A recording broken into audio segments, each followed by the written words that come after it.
loop style first.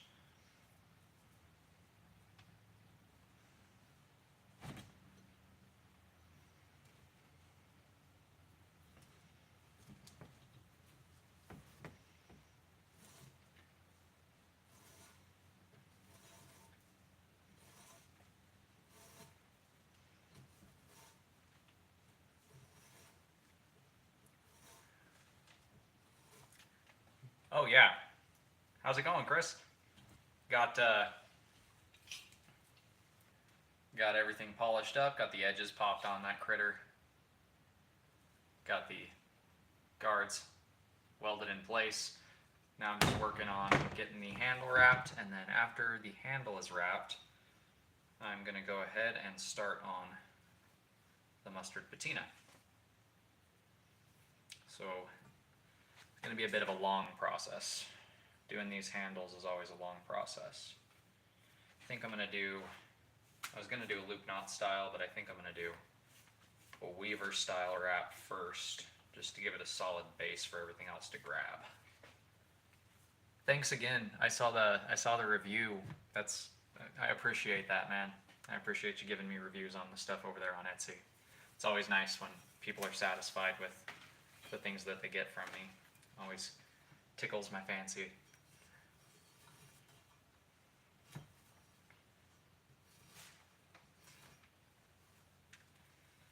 But we're going to tackle this one knot at a time. And it's going to be quite a long process. These weaver wraps take forever to do, especially with how thick I'm going to make this handle. Basically, I'm going to have to do multiple layers to this handle in order to get it thick enough how I want it. I mean, I do this on every sword that I make with this twine wrap. And then I harden it with that JB Weld epoxy, which gives me that finished look. Thanks. I appreciate it. I appreciate that a lot. One knot at a time. You don't eat an elephant all in one bite. You gotta cut it up into little tiny slices and chew the whole thing.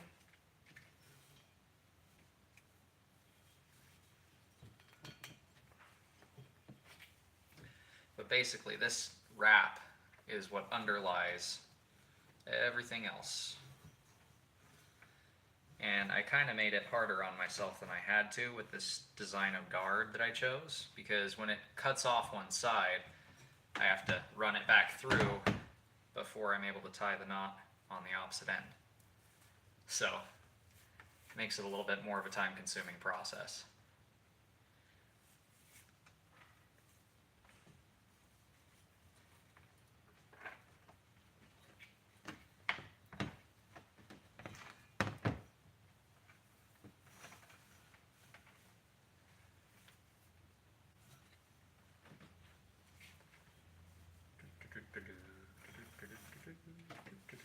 I came in the garage just because it is getting rather chilly outside at the moment for me to keep working, and I went and I had my dinner before I came back out to do this, and I'm gonna be here for a hot minute doing this. So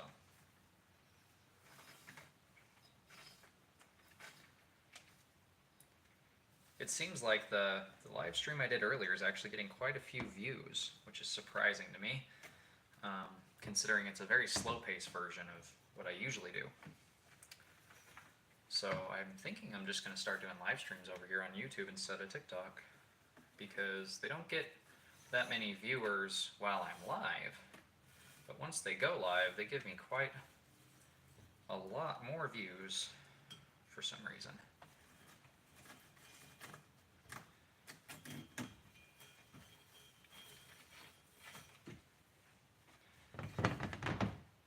I would not want to have been a sword manufacturer in the medieval period.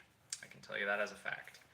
Because the technology they had back then, the grindstones and stuff, would have taken forever to get a polish on a blade compared to what we have today. those guys were heroes for sure in their own right.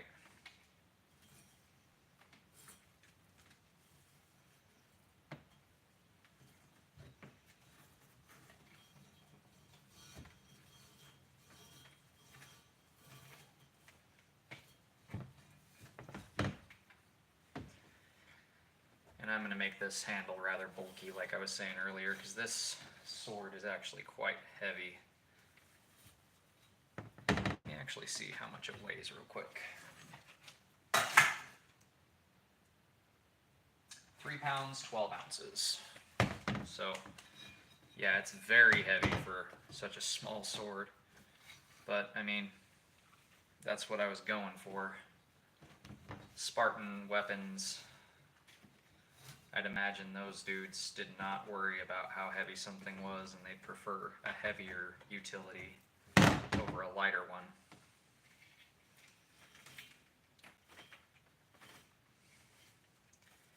Whenever I think of a Spartan, I think of like one of those big, huge gym bros you see on TikTok nowadays.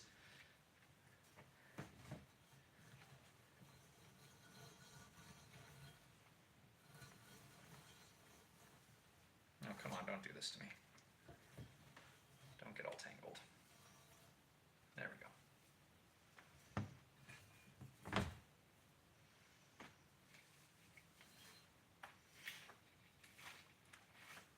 Doing these handle wraps, though, is almost a meditative exercise.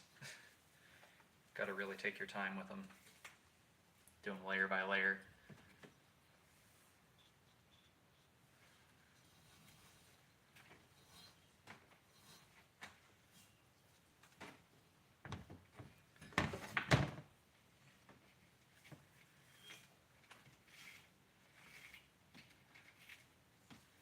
But before I actually do the hardening of the resin on this, I'm just going to do the wrap and then the mustard patina, because that's going to take the longest amount of time out of all these things.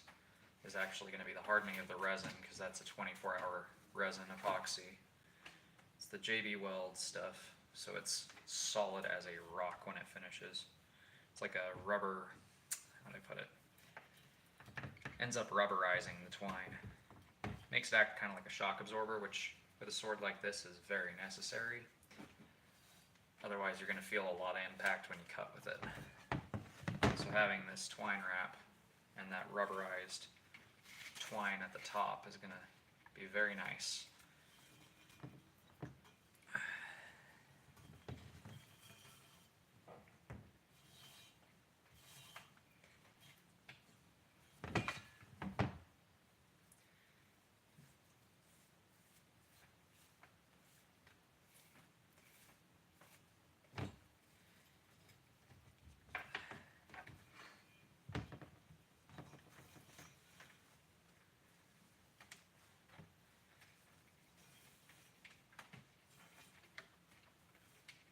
Got to keep track of which end is which the whole time as well.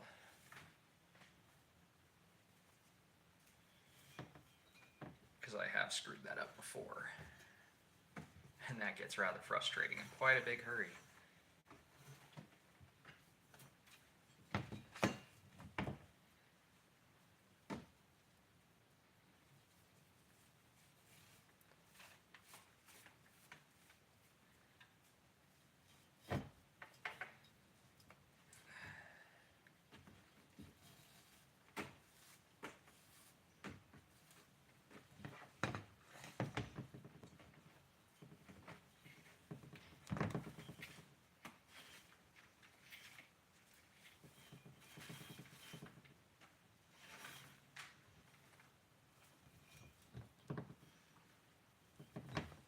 See, we've been going for 10 minutes and I've got a whole 1.5 inches worth of wrap done.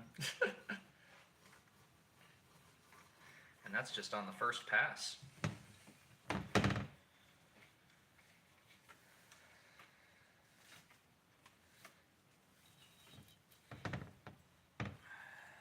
Really got to wrench down on that stuff to make sure it's solid too.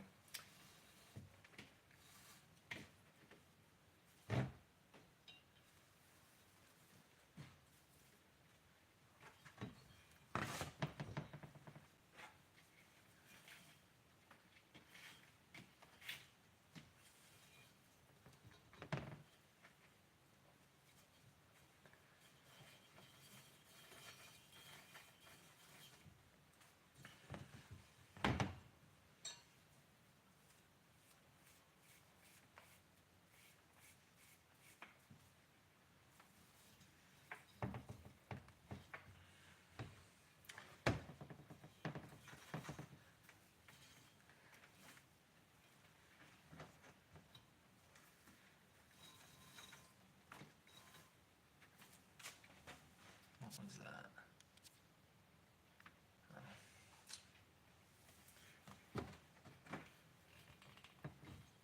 Got a notification on my phone, so just checking to make sure. Wasn't anything important. Wasn't the wife calling or anything like that.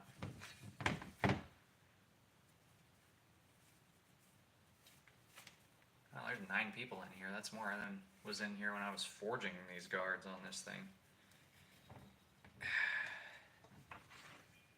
Oh, well, we just lost 4 of them. To each their own.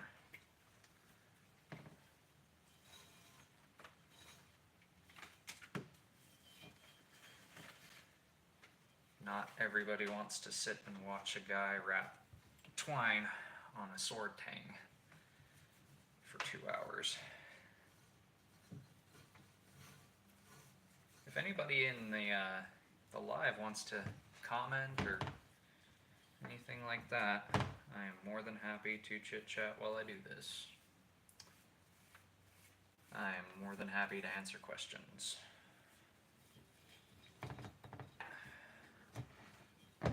I guess I should have put Q&A in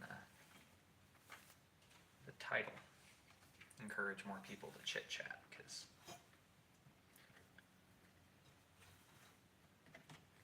this is a very slow day. I mean, I am streaming at 7 p.m., so everybody's probably eating dinner right now. Maybe if I change this, let's see. What's been your favorite experience making swords and blades like this? Probably some of the stuff that happens at Blacksmith Guild meetings.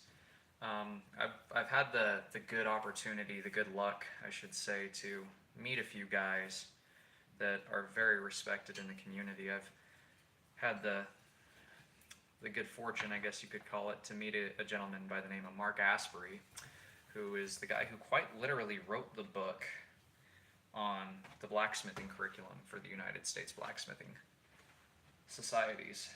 That was probably the coolest thing, because we had a Blacksmith Guild meeting where we all went down, and Mark Asbury showed up in person and gave us like a 3-4 hour seminar on forge welding and all kinds of other techniques. And it was really intriguing. I got to meet him in person, got to shake hands with him, talk to him for a while, learn a lot from him. Got a couple of his books on the art form itself, and that was really educational. Meeting a couple of other guys, like my buddy 308JC, he's on TikTok, and he's on YouTube, Facebook, all that stuff. He's really good friends from the guys over at the AWEME channel, and pretty soon here, next year sometime, I'm planning on going out and hanging out with him in person in his place on the other side of the country. But genuinely meeting all the people that are from the blacksmithing community has been awesome, because it's really nice to get to know other makers. I could say that one of the most fun parts was testing all the blades that I make, but that's just a bonus. Getting to make sure they function, do dangerous stuff. Like as a kid, growing up doing a lot of martial arts, I had a lot of knockoff weapons and one real sword. And I always wanted to get my hands on a lot of real weapons and mess with them and get into how they were manufactured, and I ended up doing it as a side gig, kind of a side hustle right now. In between looking for the 9 to 5, working at the 9 to 5. Hopefully one day this will become the 9 to 5. But it's just gonna take some time before I build up enough clientele and get my name out there enough to where I can be doing custom orders for my day.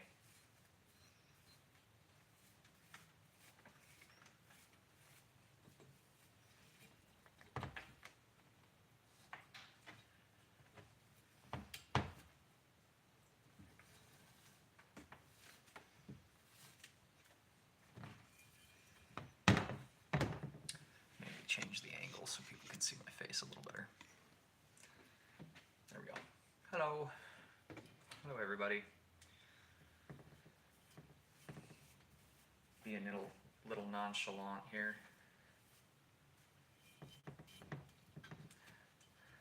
If any of you guys in chat like video games, my buddy, his name is George, he runs a YouTube channel called Clam Chowder. It's a gaming YouTube channel. He does video games of all different kinds. And I am on a couple episodes playing some things with him over there as well. So you get to see how I am when I'm in a more laid back state of mind, I guess, instead of a working state of mind. Well, thank you for the likes. I do appreciate that.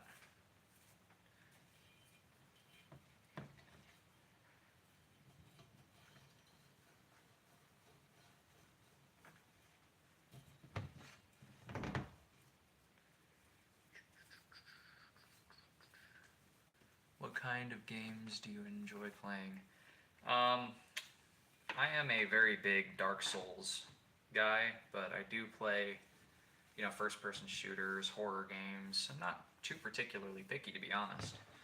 I like lots of video games, but I just don't like games that hold your hand too much. I like games that actually have some sort of a challenge to them, where you actually have to figure stuff out for yourself. I mean, you'd figure that since I challenge myself all the time making stuff like this, I'd like a game where I can just zone out, but that's not really my forte. I mean, Skyrim has always got to have a special place in my heart. The Elder Scrolls series as a whole, really. Morrowind was my first experience with that, but I think I've just dated myself there. Just told everybody how old I am because I played Morrowind back on a laptop back in the day. That was my first introduction to the Elder Scrolls series. But I do very much enjoy pretty much all kinds of games as long as they don't hold your hand too much and let you actually have some creative freedoms.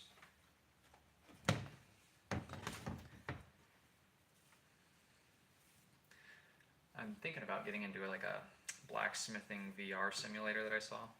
Maybe doing a video of that on the channel if I can get my hands on a VR headset. Because that could be pretty fun. You know, do like a real life blacksmith reviews blacksmithing simulator to see how realistic it is. Trying to find a way to get a bunch of footage from video games and shows so I can review like video game blacksmiths and tell people about how crappy they are or how realistic or unrealistic they are.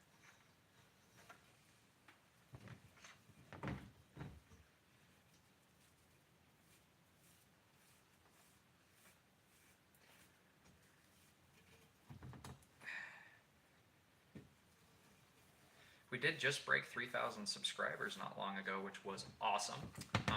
We're already at 3,300 or so. So thank you to everybody who subscribed. That's bigger than I ever saw this YouTube channel getting. I was making this kind of stuff a little while before I started doing YouTube, and I had a buddy of mine, Chance, that just as a suggestion was like, you know, you should post some of this stuff on YouTube. People might dig on it, and started doing that. And been blown away by how many people have been here. Try playing Kingdom Come Deliverance 2, Medieval Bohemia. You can blacksmith in the game, released this month. Ah, is that on PC? Because that is, ooh, wow, my lighting is going to shit. I'm sorry, guys. It's probably the light reflecting off the blade. If it's on PC, I'll check it out for sure. That's usually what I play on is PC.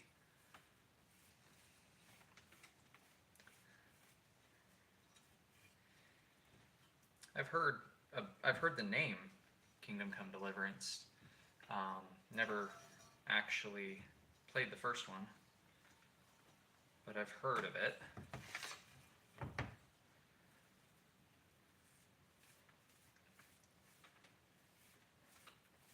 Thanks for the suggestion. I'll have to check it out.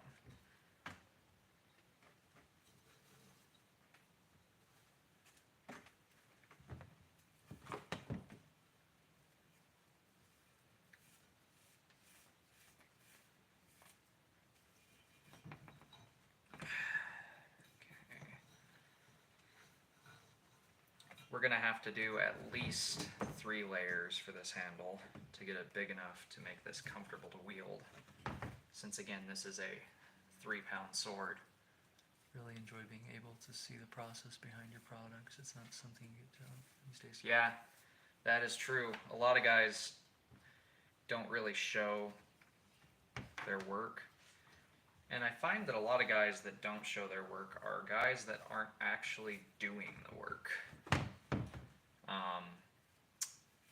They tend to be guys that buy Pakistan-made stuff and then try and pass it off as handmade. And they sell it for like a sword like this for like $100, and they're like, oh, it's handmade. And it drives my price point down because I have to charge less for my stuff to compete in the market with them, when they're not even putting in any effort. They're just buying some bumper steel sword from Pakistan, trying to pass it off as handmade, which is really shameful. Oh, thank you. I figure I'll do some of these lives more often from now on, just to get the content up on the channel. I'll still be doing my normal build videos. I need to get a second camera so I can record the live on that, and then stream at the same time so I can cut it up for shorter videos. Because usually I try to keep my videos around the 10 to 15 minute mark, just because I find that people don't have the attention span they used to in this world. Social media has done a number on that for sure. Most people have the attention span of a goldfish. It's kind of sad.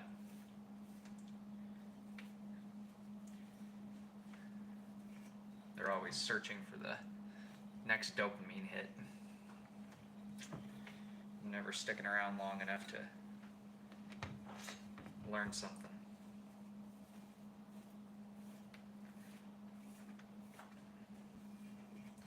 But the wrap I'm doing right now is called a weaver style wrap, and it literally just consists of doing an overhand knot, flipping it over, doing another overhand knot, flipping it over, doing another overhand knot, flipping it over, and repeating the process ad nauseum. This gives me a nice tight wrap. It's what you see on the outer layer of most of my swords. Some of my swords you see like a noose knot style wrap on the outer layer, but they all have a weaver wrap underneath that, because it gives the top layers of twine something solid to bite into, so that way it doesn't rotate around on the tang at all. And I find that when you do a weaver wrap on stuff like this, you're reinforcing the tang, so to speak, because you're tying all these knots in layers and layers over top of it. So with a wood handle, if you want to get a tight fit up on the wood, you have to be very precise and take a lot of time to chamfer out the wood, carve out the wood to make sure it fits perfectly, and even then you're looking at having a lot of little voids in there unless you backfill it with epoxy. Whereas with this, I can ensure that it's perfectly tight against the tang all the way through, and the handle is completely solid all the way through. So it has a more medieval aesthetic to it, for sure, but it also provides me with a stable, solid handle that I don't really have to worry about any weak spots, let's say, because it's not going to break. There's not a possible way you can break one of these handles. You would have to take like a angle grinder and cut through down to the metal underneath, and then take a chisel and pry it off, especially once I get the resin on there to harden it up.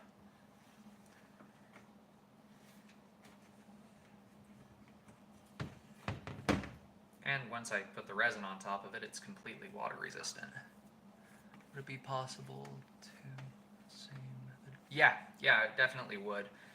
It would be very expensive to do it with leather cordage, just because of the amount of leather cordage that it would require. What I have considered doing, though, is doing the underlying layers with this jute twine, and then doing the topmost layer out of leather. So that way it has the look and the feel of the leather at the surface, which I'm going to be experimenting with that here soon. I'm just looking into prices on leather cordage to find one that I can get at a reasonable enough cost to make it worth it to build it, to where I don't have to make the product that I'm selling just exuberantly expensive, because I do have to pay for time and materials and all that stuff when I make the stuff. And the prices that I have on my shop right now, they kind of just pay for material cost, and I'm really not even paying myself for my time at the moment. Just because, like I said, my name's not big enough to where I can really demand that high of a price for my work. But yeah, I definitely do plan on doing some with leather in the future. Just need to find a way to make it more cost effective. And I have done leather covers on stuff like this, and leather handles before. Those all sold rather quickly, but that wasn't this style of guard and handle. It was a different style entirely. But yeah, it's entirely possible to do with leather cordage. So that is something that I do plan on doing in the future.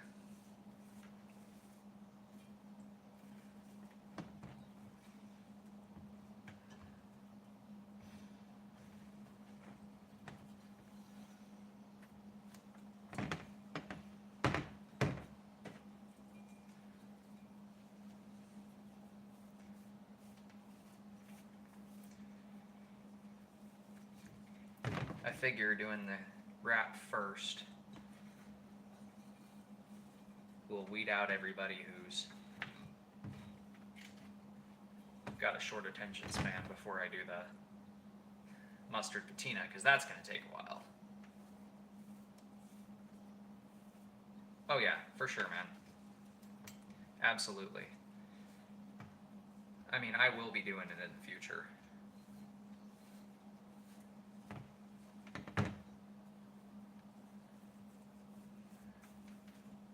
I will be doing that leather cordage wrap in the future.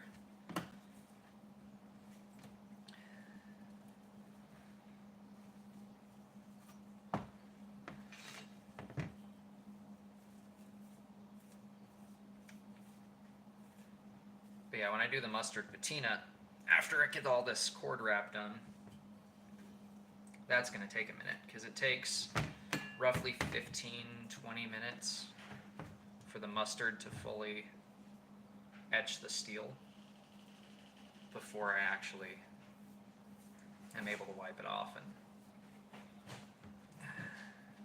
stabilize it and everything. Hey, I can do that for you, Grandma.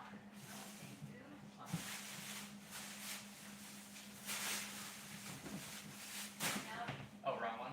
Yeah. Okay. Thank you. Uh-huh.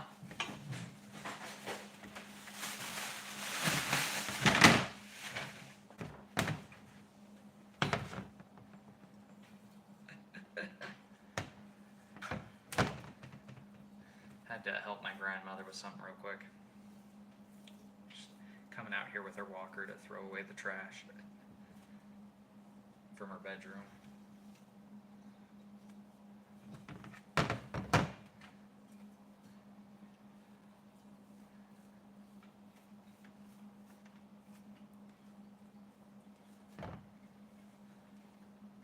come on. There we go.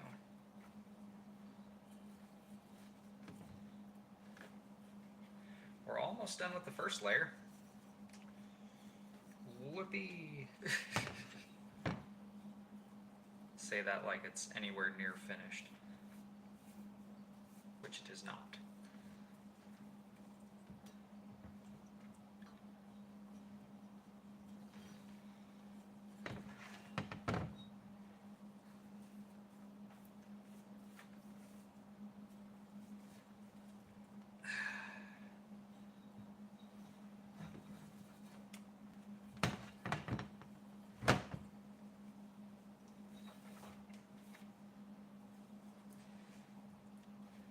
But everybody that is in the stream, if you would be so kind as to hit that like button for me. Do you have favorite sword design? Oof, that is a tough one. Let's see. Probably the rapier longsword hybrid that I did, which is going to be up on the channel here in the next little while. The 4-part build series. Either that or Flamberge style great swords like Montantes. I just really like that wiggly blade. I've done a couple of those style of blade in the past, and they are a task to make, just because, like, by virtue of the shape of them, they are a task to make, but they just turn out so cool. There's a lot of mythology around Flamberge blades and them being this or that or the other in terms of being better at cutting and stuff. From my testing, I can tell you they are very effective cutters, but not more effective than a saber. Cut this off here and start the next layer.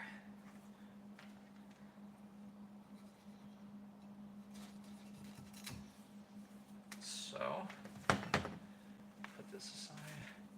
That is the first layer. You can see it already about doubled the thickness of the tang, but we've still got quite a ways to go. So now we got the first layer done. We'll go ahead and burn off those little stragglers before we do the next layer.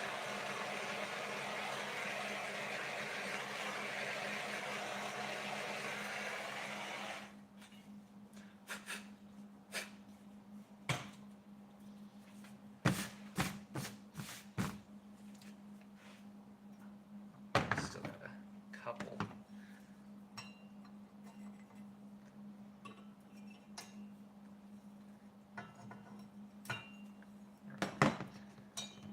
So yeah, that's the first layer out of many for that sword.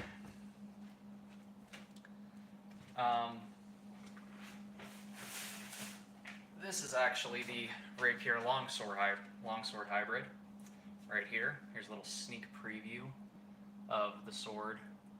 Get a better angle for you. But this is a sneak preview of the sword that will be going up build-wise. Yeah, it's very lightweight. This sword as a whole weighs I think just over 2 pounds, just barely. It's a two-handed or single-handed, has a double leaf textured guard with a third leaf for a thumb ring for obvious fencing purposes. But yeah, this one is one that I've decided to keep as a personal sword, and it is very flexy, as you can easily see. It flexes pretty damn hard. It's very stiff for how light it is, but yeah, I've got full build and testing video on this critter as well that is going to be up on the YouTube channel here in the next couple of weeks. But this is my favorite one that I've ever made so far, just because it's so long, so light, so fast, so nimble, and I've always wanted one like this.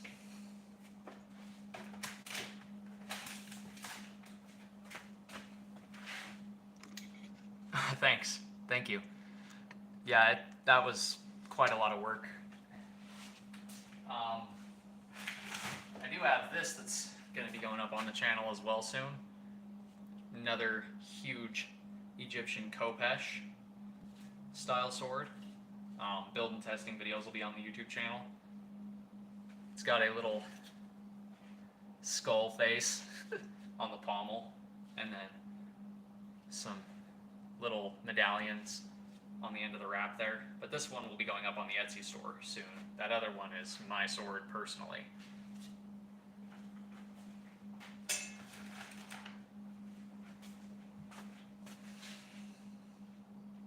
Yeah, they're going to be going up over the next little while. I believe the Khopesh was the Khopesh was after. I might be mixing it up, but the Khopesh, I believe, is after the Rapier Longsword hybrid. The next couple videos going up, I believe, are going to be the finishing and testing of the Warhammers that I made out of those wrenches that have the goat heads.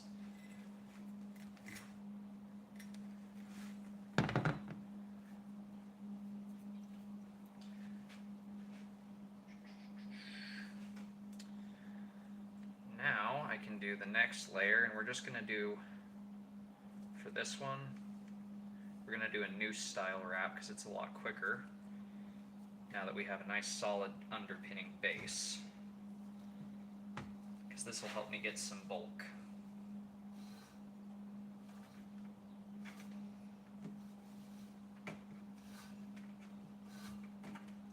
I really need to figure out better lighting, or maybe just change my angle of the camera here. Give me just a sec to get this pulled through and started.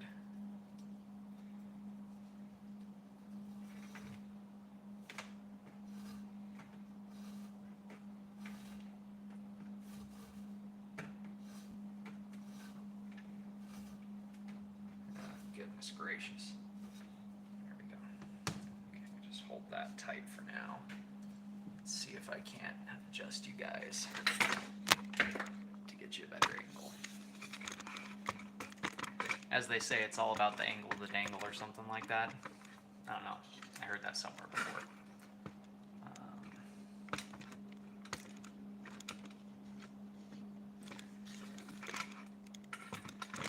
Make it a little easier for you guys to see what I'm doing and not so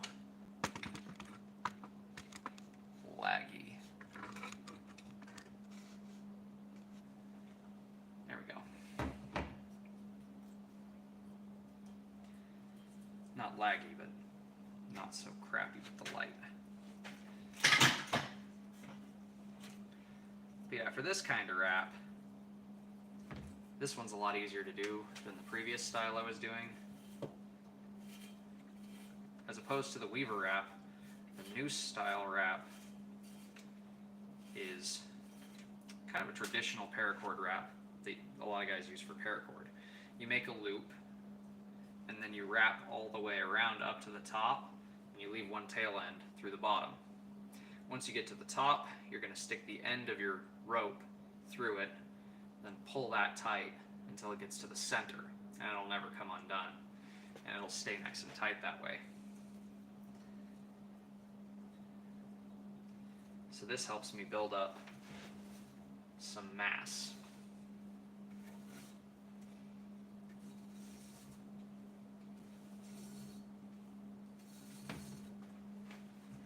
And I think I'm probably going to do a Weaver wrap over the top of this at the end, or just another noose knot over the top of this at the end. I haven't decided just yet. The creative process is a fun thing when you let yourself actually just take it moment by moment, as opposed to having everything pre-planned. It's like life. If you over-plan life, you just complicate yourself too much. Because none of us know if we're even going to see tomorrow, let alone what tomorrow is going to have for us. Just taking it step by step is the best way to go. Even art. If you plan it too much, you're going to end up screwing something up. Like with this sword, the whole idea was just because that one gentleman commented on a YouTube video, said, hey, do you think you can make a 300 sword? I said, I can make one in my style. I'm not going to be doing no copyright infringement. I'm not going to try and do like all these big box places and mall ninja swords that are exact replicas of the thing in the movie. That's no fun. Design it myself. Put a little bit of myself into it. Now, is it going to suit everybody's taste? No. Am I ever going to try to suit everybody's taste? No. As a maker, you're an artist. Your art should be pleasing to you first and foremost. And if others like your art, then good. They found something that they can resonate with.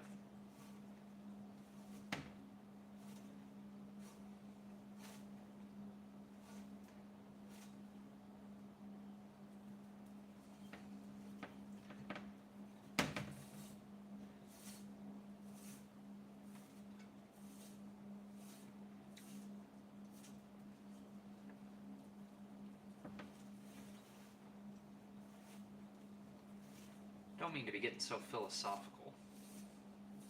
I tend to do that.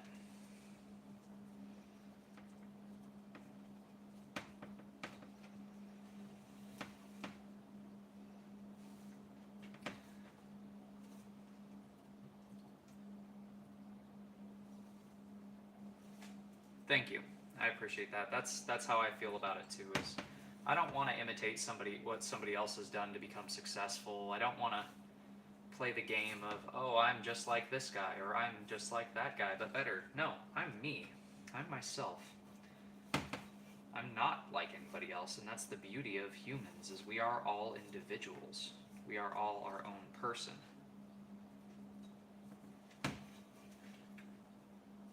And all of my pieces that I make will have their own little personality as well.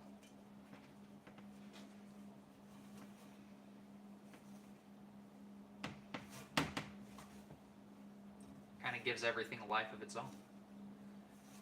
And that way, whoever buys stuff from me will have a unique object with its own personality that they can enjoy.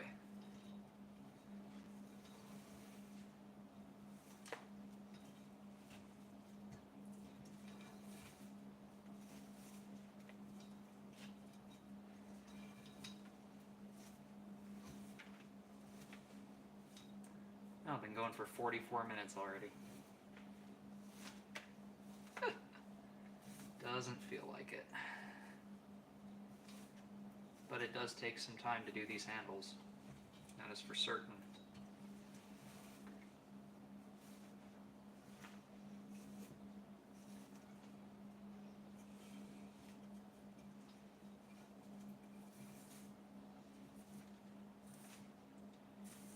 One trick with these rafts is you have to keep your raft tight the whole time.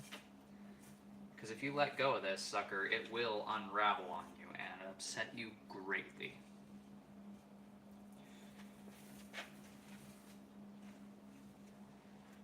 Once you get to the end and you secure it, it will never go anywhere. But until you get to that point, you just gotta hold on to it and make sure it doesn't move too much.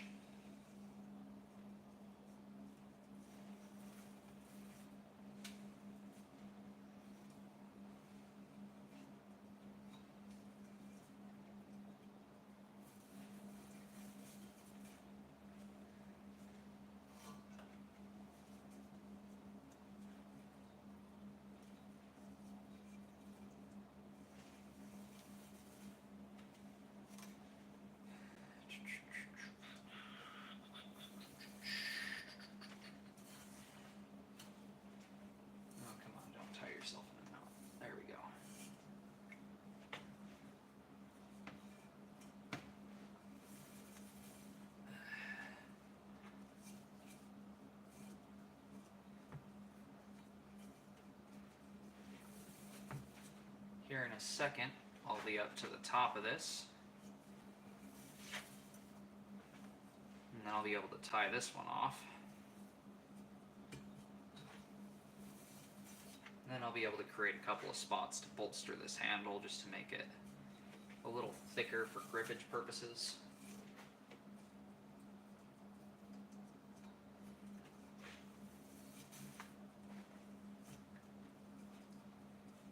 And then once I make the bolstered areas, then I can do the final wrap.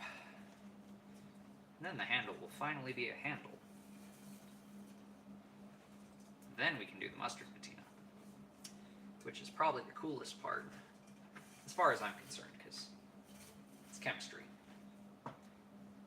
Might not be super cool for you guys because it's slow, but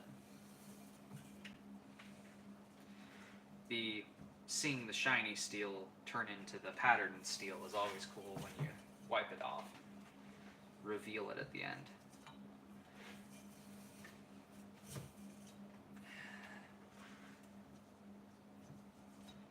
One more good solid loop here.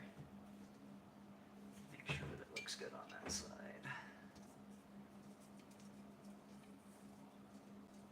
Gonna want to bring that one down just a hair. There we go. Okay. So like I was saying before, you see this little loop-de-doo here. We've got that at the end, and then that's our starting strand that we left there. Now we're gonna pull the end of our rope through that loop-de-doo.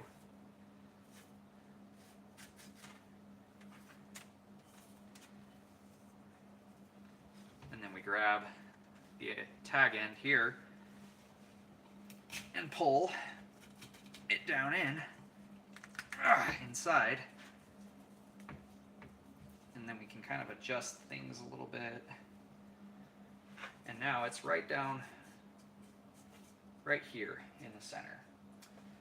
So I can safely cut off my tag ends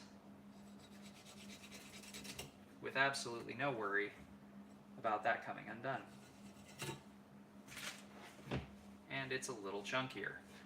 So as you can see, that added a good amount of mass to that handle, width-wise and width-wise there. So it's getting there. It is slowly but surely getting there. Getting a little more comfortable, but now we got to do another burn off.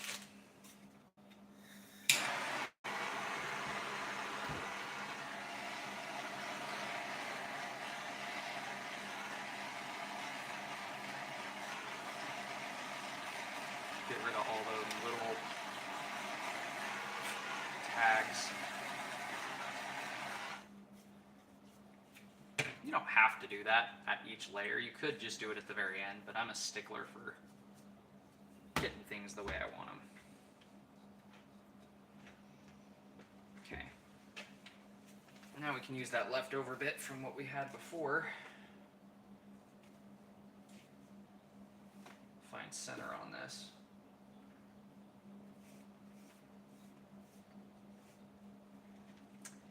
We're going to make a bolster at the very bottom for sure. Just to make sure it's nice and plump down there, because it's kind of tapered away from it at the moment.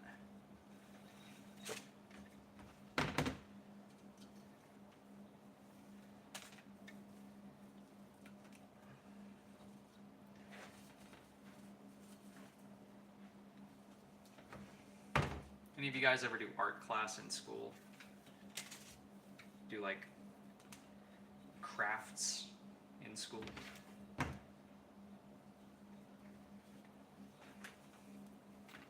It's like arts and crafts with metal. It's kind of what bladesmithing is.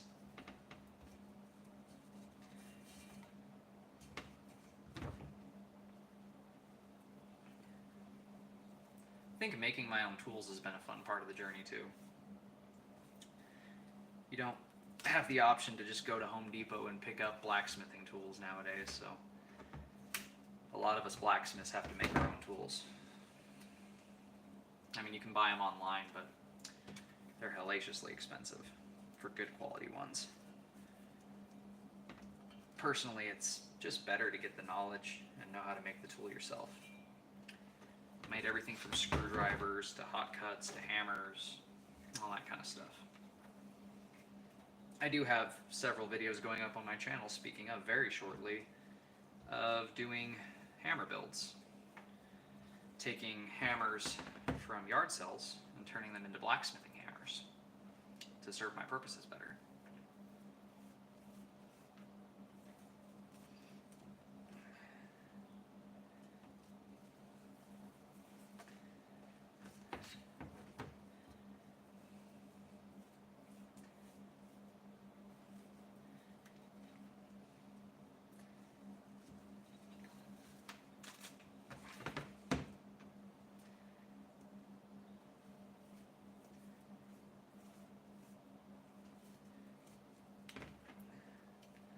people might be surprised that it takes longer to wrap one of these handles than it does to forge the guards for something like this. That's also because I've had a lot of practice forging. And no matter how much you practice, you can't really speed this process up.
Thank you to everybody that's been liking the video, and thank you for everybody who's been commenting. I really do appreciate it.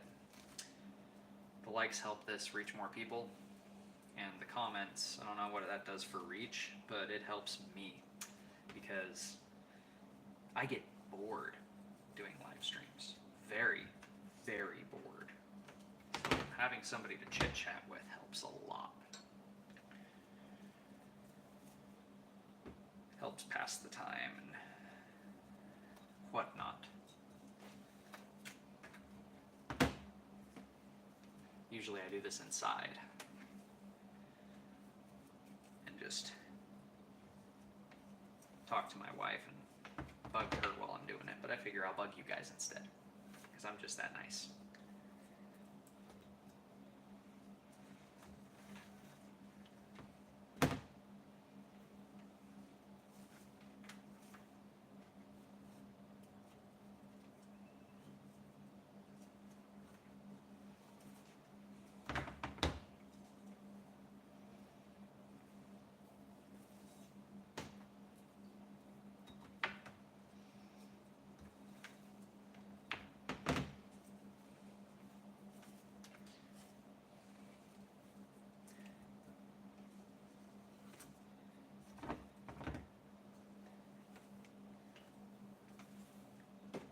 How many projects do you have going on at any given time? Usually just one or two.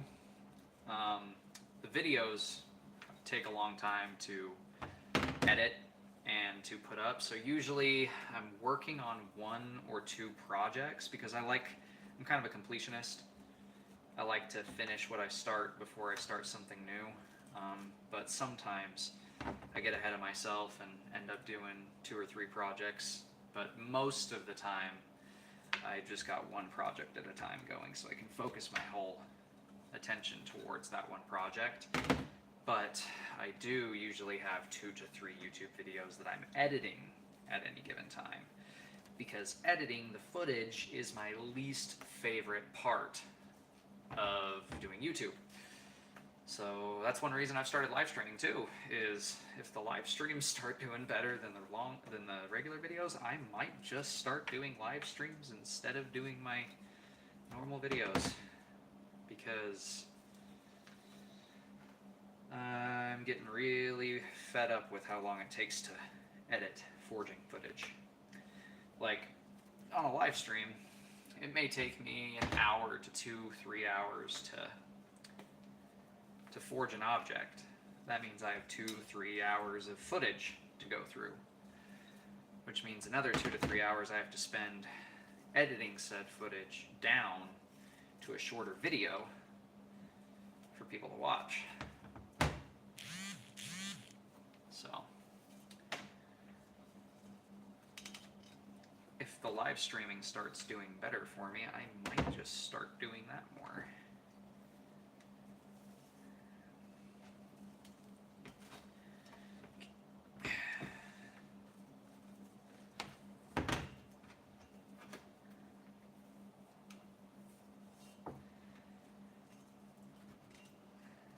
I have,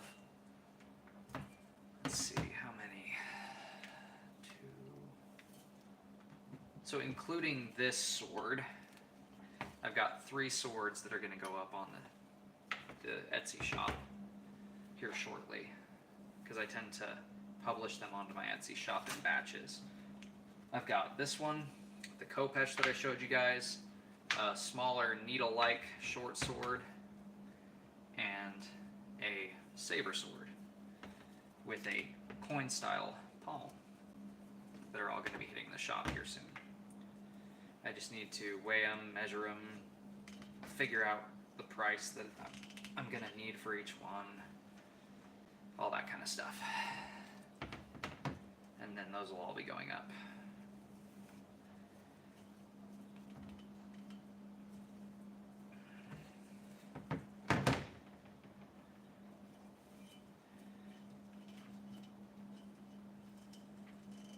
Tie this one off here.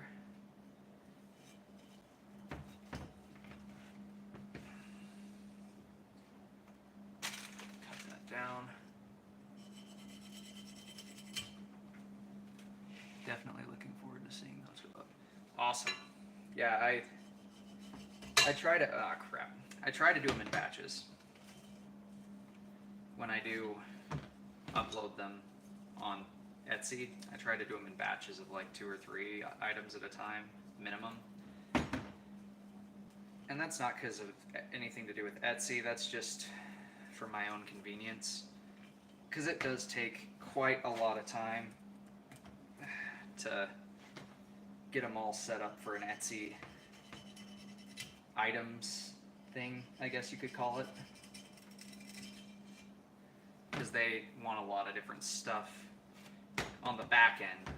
The customer doesn't even end up seeing for like the search engine optimization, all that kind of stuff, so people can actually find my products on Etsy.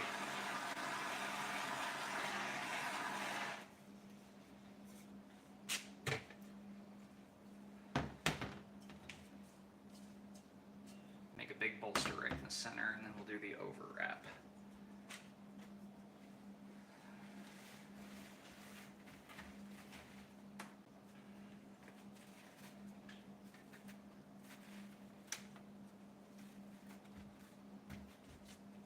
I do appreciate all you guys that have been so patient as to be here and watch this. Definitely surprised at how many people are in here. It's really cool.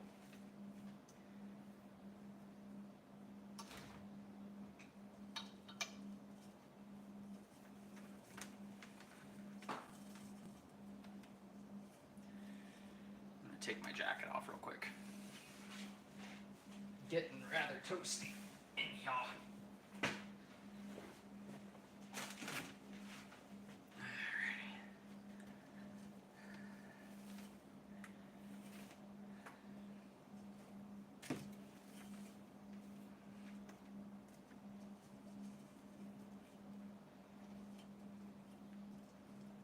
Start that right.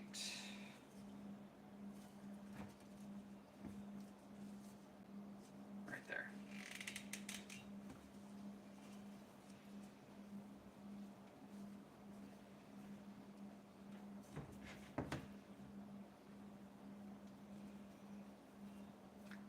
Oh, hey, thanks. It's still got a long way to go. Good to see you back, man. I've got a ways to go on this. The handle is far from finished because this is a 3 3/4 pound short sword, so I'm going to have a nice thick handle on this, and that means tying hundreds and hundreds of these little tiny knots. Woohoo! So many knots, so little time.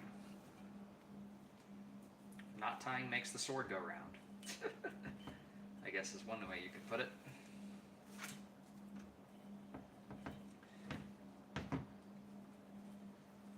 But yeah, working on getting the wraps done bit by bit. And then once that's all finished up, we'll do the mustard patina. Is it the same one from earlier? Yep. Same sword. Got the grinding all done on it. Got the edge bevels put on there. I don't know how you're going to be able to see it in this lighting. There you go. Got the edges put on there. And polished it. Got the guards welded on place. Got them darkened with some oil and some heat. Polished them up before I did the oil and heat on those. That way they could have a nice shiny black instead of a matte black. Thanks. But yeah, did quite a bit to it. And then after I'm done with this handle, before I do the resin bonding, what am I doing? I am wrapping the handle on a sword. This is a sword that I've been working on for about the past 2 days, something like that. And it's based off the one from the movie 300, the Spartan sword. Yeah, see, making a sword from 300. But yeah, working on the handle wrap right now for it. And I'm going to make quite a beefy handle for this since it is such a chonker of a blade.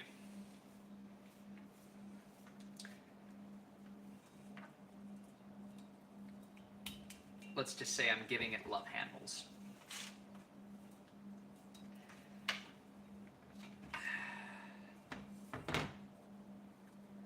People often underestimate how long it takes to make a twine handle. They look at it and they're like, oh, I bet the wood would have taken longer. Why didn't you just do wood?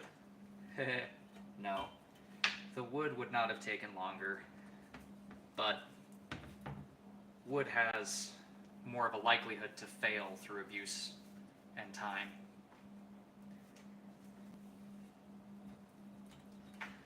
Than one of these handles does. These handles, they don't fail.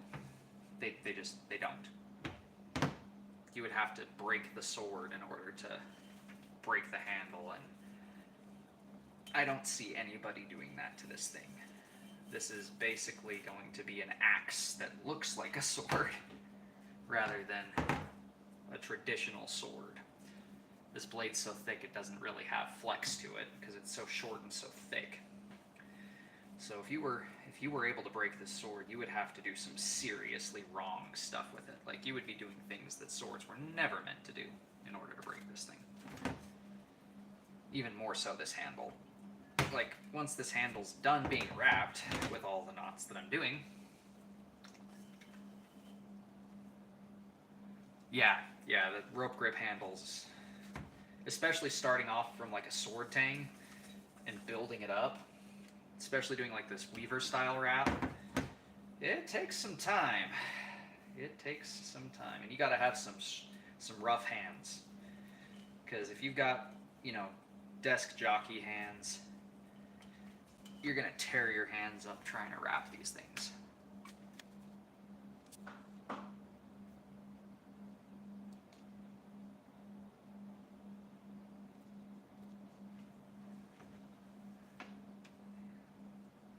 Yeah, I appreciate that. And they give a good grip too. Like, that's one thing I've noticed with them. And one reason I like doing them is they're grippy. So they're not, like, if you got your hand wet cutting stuff with it or something, you're not going to lose control of it. It's going to be grippy enough to where you're not going to have it slide out of your hand and go flying across the room. And that's not something you want to have happen with a sharp object. Usually when sharp steel's flying through the air, it's like a duck and cover kind of situation.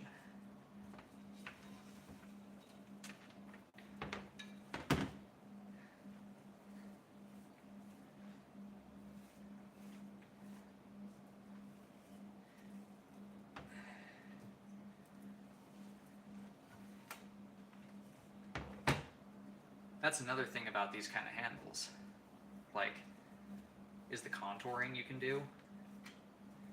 Especially on something that already has this type of guard on it.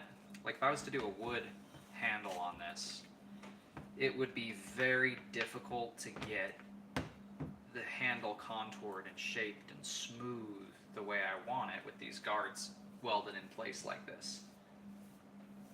So doing this allows me to create thicker and thinner areas where I want them to be, to give the most comfortable grip I can create. Did I take classes on forging? Right. From Syria.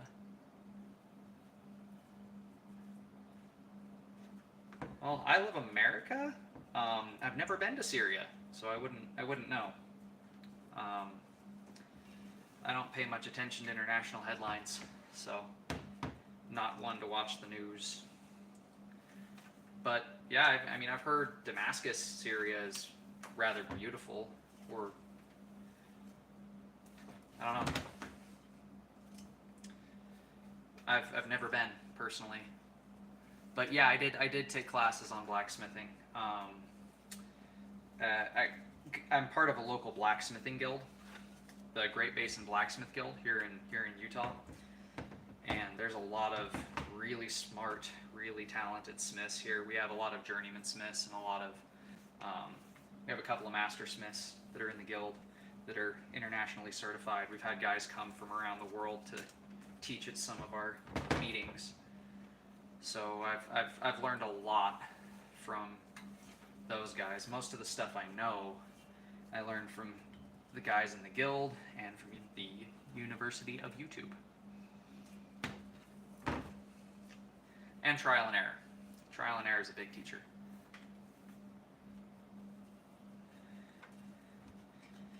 But yeah, I'm from America, born and raised, been in the same state pretty much my whole life, aside from some adventures here and there.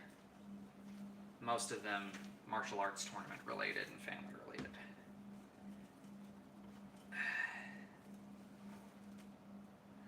But yeah, I don't know much about Syria. I would be lying if I said I knew much about Syria. I know that Damascus steel originated from, the real Damascus steel originated from a mine in Damascus, Syria, hence where it got its name. And it was a type of crucible steel, not pattern welded steel like modern steel. The coloration was a result of the nickel, the natural nickel found in the steel. But that mine has since been drained dry for many, many hundreds of years because people used the crap out of it. So now people make Damascus, which is not Damascus, it's pattern welded steel. Would your handles be considered traditional method? Kinda, yeah, I'd have to say kinda. There are records traditionally of handles that were like this. I don't know what kind of cordage they used, but yeah, I mean, cord wrapped handles were a thing throughout history. Jute twine, not so much, because I don't know where jute grows. But I do know that they're, like, traditionally they did have a lot of wrapped handles. The vast majority of them would be made with wood or other such material like horn and things like that. But you have to remember, back then material was much harder to get your hands on, and cordage was useful for so many things. They didn't use it for strictly swords. Most of them back in the day were wood handles or horn handles. And since swords were more of a, like, much more expensive back then, a sword back in the medieval period would have cost you as much as a farm. So they were a statement of class. There are, I know, a lot of records of corsairs, so pirates and the like, making handles out of rope on board the boat. Like Indian wrapped rope. Yeah. Native Americans would do that. They would do twine wraps around the handles of some type of cordage.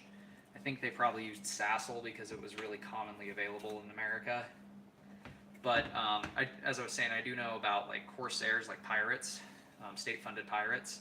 They would use rope from on the ship because the salt water would rot the sword handles that they had that were wood heavily and quickly. So they would, Indian, like from India. Oh, I haven't researched too many Indian weapons. I like the push daggers though. But basically, since the wood would get corroded completely, they would take it off and they would use rope from the ships that they had lying around to wrap a handle, and then they would use tar and pitch to seal it. So they would have a waterproof sword handle with some good grippage while they were on the sea. That is something that is definitely in the record. So a lot of like cutlasses and stuff. Indian.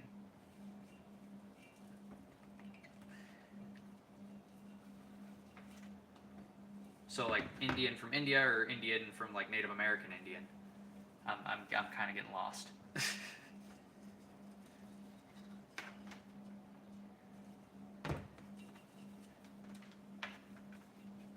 Not from India. I don't know much weapon. Oh, okay, yeah. So Native American Indians. Gotcha.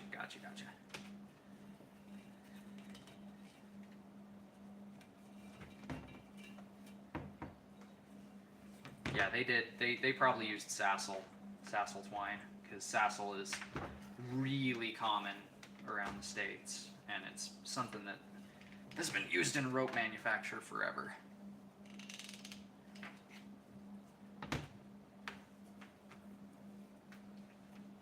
Is there like a delay or any lag on the stream? Because I feel like there's some type of a delay or lag going on between like when y'all are commenting and when I'm able to respond. I don't know. It might just be me.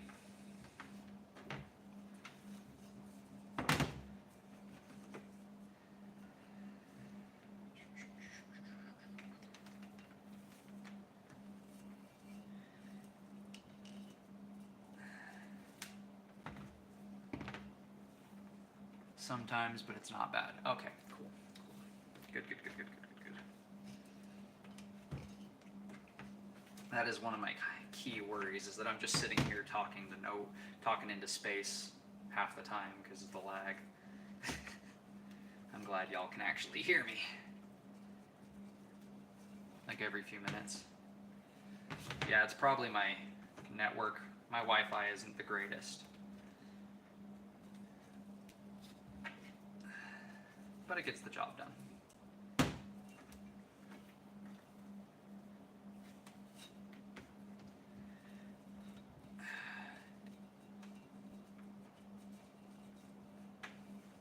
Everything seems to be pretty good. Okay, cool.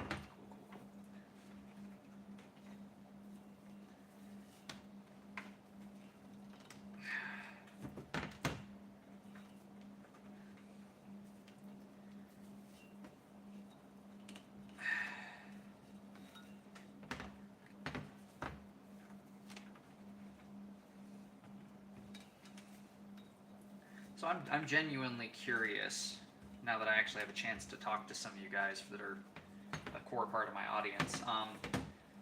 The building and testing videos, which, like, is the style okay? Like, are they entertaining? Are they not entertaining? Is there something I could do that could make them more entertaining? Yeah. I used railroad spikes for the guards.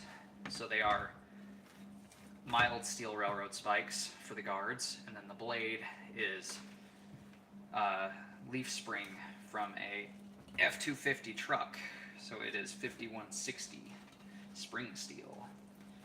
Very, very tough, mean stuff, especially when hardened and tempered correctly.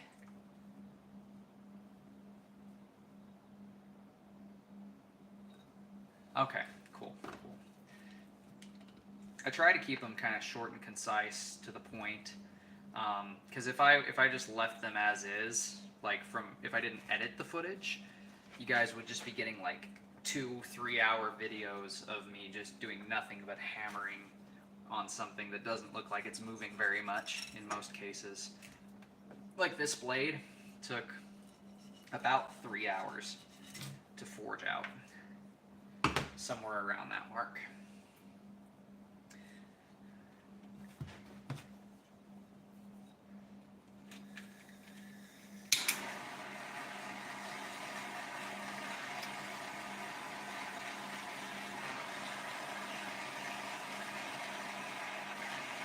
interesting thing about jute twine is that when you heat it like this, it actually shrinks slightly. So it is actually tightening up my knots as well when I do this on each layer.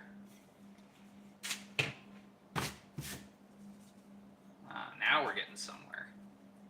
Now we're getting somewhere.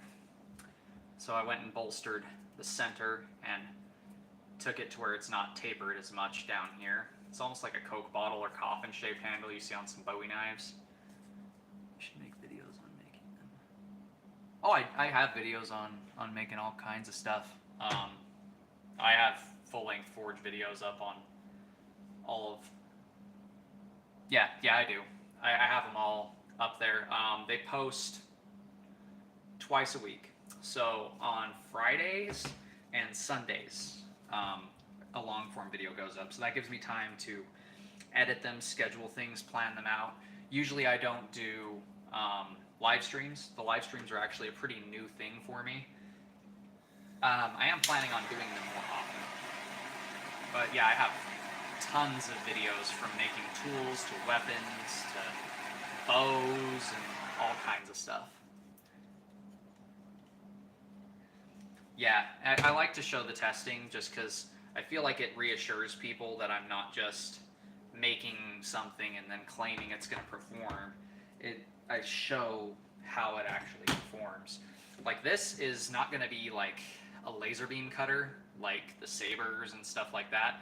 This is going to be a chopper. Like just by virtue of it being such a heavy short sword, this is going to be a cleaver. This thing could split firewood all day long and not care. This was a weapon of warfare, you know, a limb cutter.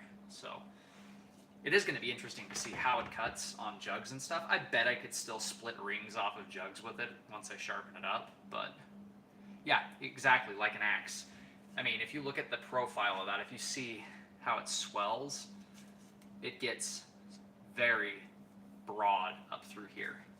So it's essentially an axe sword. I mean, it's going to perform more like an axe than a sword would.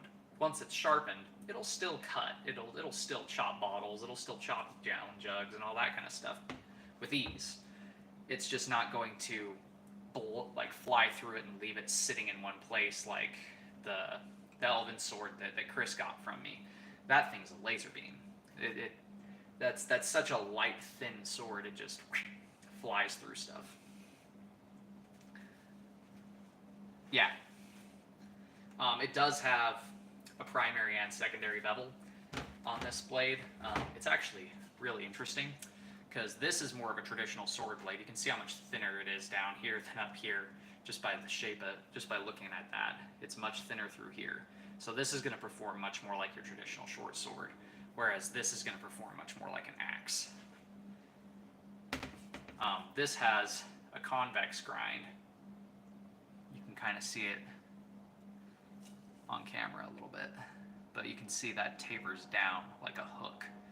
So if you think like this is like a regular short sword blade, this is like a hook to catch things, and then this is like an axe head. So it's going to be really interesting to see. Oh yeah, oh yeah. My goal is, once I've made enough money from doing YouTube and once I can monetize this channel, because YouTube's giving me all kinds of crap about monetizing this channel because it's a weapons making channel. They don't really like that kind of stuff as much anymore for some reason.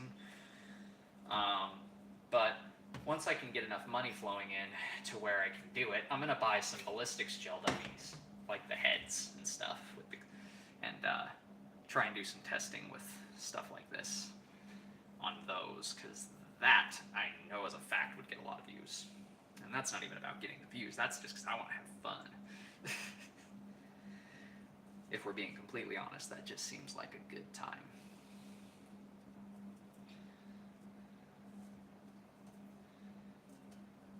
Now I'm going to do another noose wrap.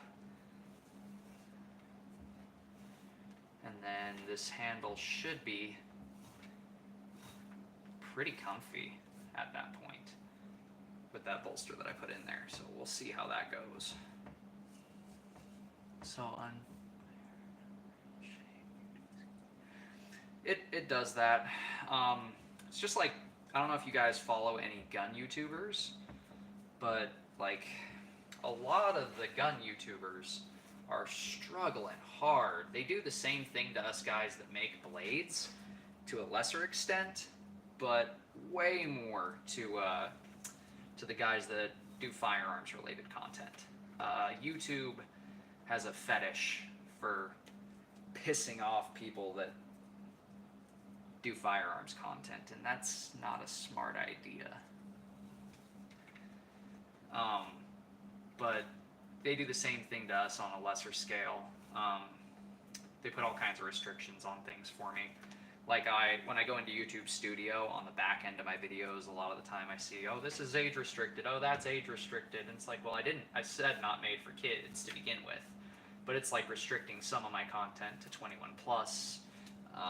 It's telling me it's limiting my reach because of issues with this, that, and the other. Yeah. Let me just get this.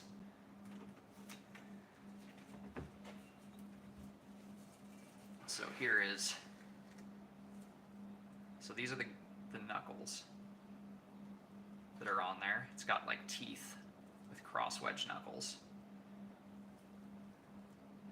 Then it's got these octagonal, almost tomahawk pipe ends on the back there. And then that big old honker of a blade. There is some forge markings left in on some of it, but once I do the mustard patina, they won't be too noticeable. Oh, that's a hand cramp. Whew. That happens from time to time when you're doing these wraps. Oh, man.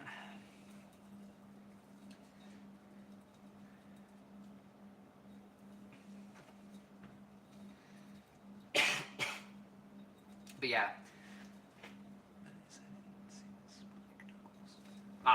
Yeah, so they've got these ridges to them essentially on those guards. So it's basically like steel knuckles.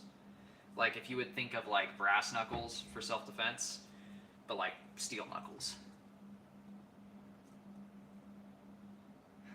Yeah, a lot of guys, I don't know why, but a lot of guys will polish all of it out.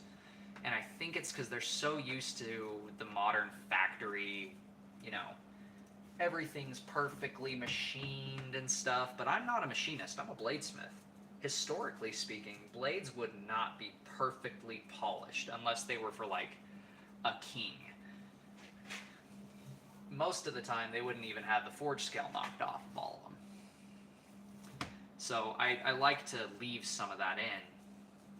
Because like you say, it gives the blade some character. It gives it a little more life. And it lets people know, just by looking at it, this was in the fire, this was forged, this was, so to speak, scarred by the flame, like so many of us in life. Yeah, if I were to sharpen them up, they'd be like little daggers, like little teeth. But they would definitely deliver plenty of force the way they are, and it would just take hours to do a proper sharpening job on each and every one of those. And then I would have to re-etch the guard and go through all kinds of steps just to get it blackened again. So it definitely would be cool to sharpen them up, but definitely not necessary for this design.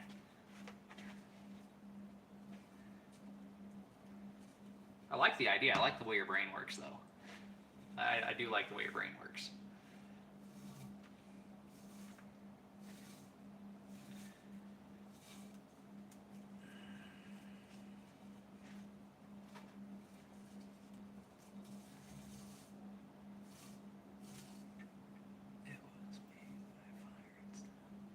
Exactly. I am so sick of people online saying they are bladesmiths when all they do is buy an expensive grinder, cut out the exact shape, and then just grind it to shape, and then heat treat it and say, oh, this is a handmade object. No, that is a machine-made object, because the machine is what made the object. You didn't make it. You used a machine to make it. Do I use machines? Sometimes, yeah. I use a belt sander. But do I make the object by hand? Yes, I do. I hammer it out. One stroke at a time. And hammer blows, there's something to be said about forging and it as an art form. It's sculpting, in a sense. You're sculpting the steel. It's just, if you think about it, like frozen Play-Doh, that's essentially what steel is like when you're forging it. It's like frozen rock hard Play-Doh.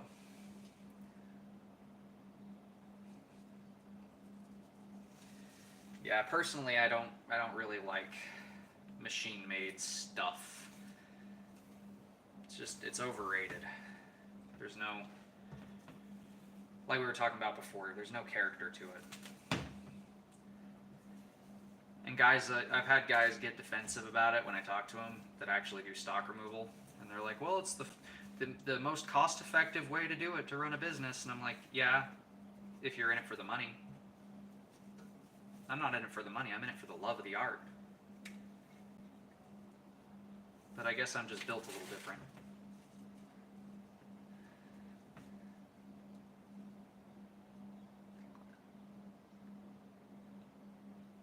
Yeah, this was made out of a leaf spring from a truck. I cut a section of it off to a very, very rough shape, and then hammered all the angles out, drew it out, flattened certain sections, forged the bevels. All that stuff was done by hand.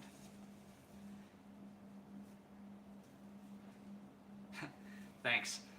I think part of it comes from my upbringing, being a very traditional military household growing up, doing martial arts since I was 8 years old at a traditional Korean school for Taekwondo.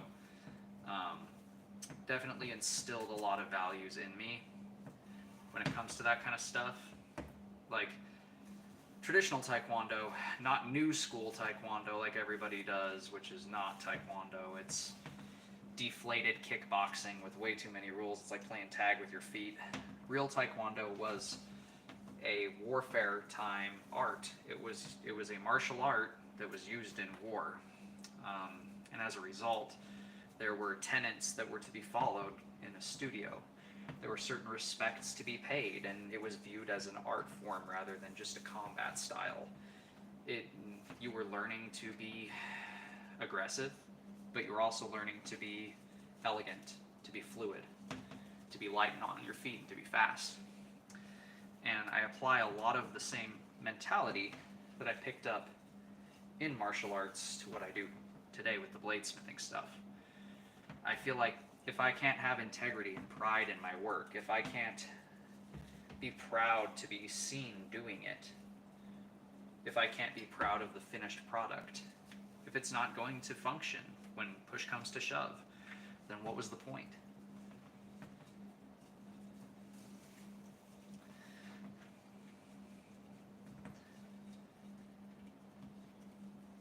I feel like just way too many people nowadays are just, they watched Forged in Fire once and said, oh, I bet I could do that, and then they swung a hammer a few times next to a forge and they said, God damn, that's hot.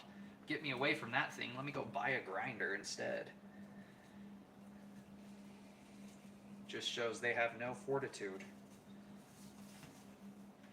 I recently went to Spain and visited a sword store. It inspired me to make a black.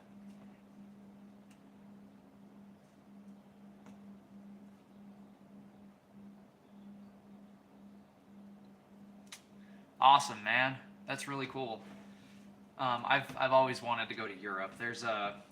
In Britain, there is a collection of arms and armor. It's one of the biggest ones in the world. If you ever get back over to that side of the world, if you ever get over to Europe, go and see the Wallace collection. in the Royal Armory Museum.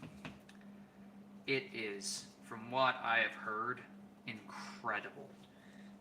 They have the most historical arms and armor collected from anywhere on the planet. Like, they have the biggest museum of all that stuff. And one of these days I want to get out there and see it. If you ever watched a guy here on YouTube, his name is Todd Cutler. He makes historical recreations of pieces that are found in the Wallace collection. That man is my hero. He does beautiful work. And he does it all traditionally. He does it all the right way, I should say. But yeah, that's a dream of mine, is to get out to Europe and see the Wallace collection firsthand. They have thousands and thousands of swords and pieces of armor and pole arms and spears and all the toys from all of history, and it just looks like a great time. But that really flatters me. Thank you for the compliment, man. I don't really view myself as anything too terribly special. I'm just a blade maker. But I really do appreciate all the compliments. I'm just a guy doing what I love and sharing it with everybody.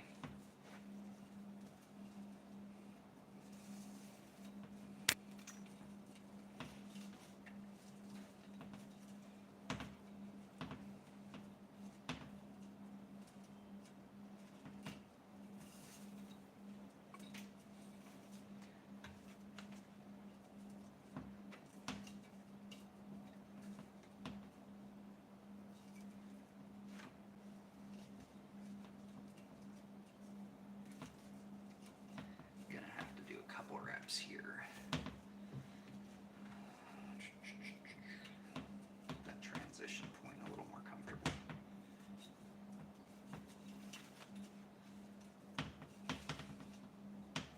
There we go. Much better.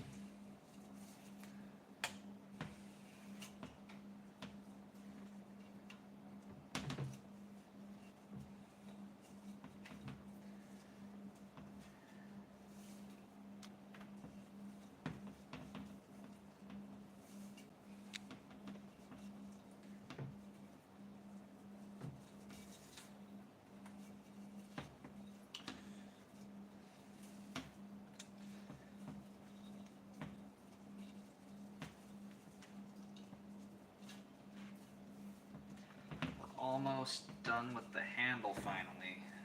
Well, done wrapping it. I won't be done with it until I resin bond it, but that's going to be after I do the mustard patina and I wash the mustard off and I deacidify it again and all that stuff. So probably won't show the resin bonding on camera on the stream. Probably just going to do the mustard patina and then be done with it for the day.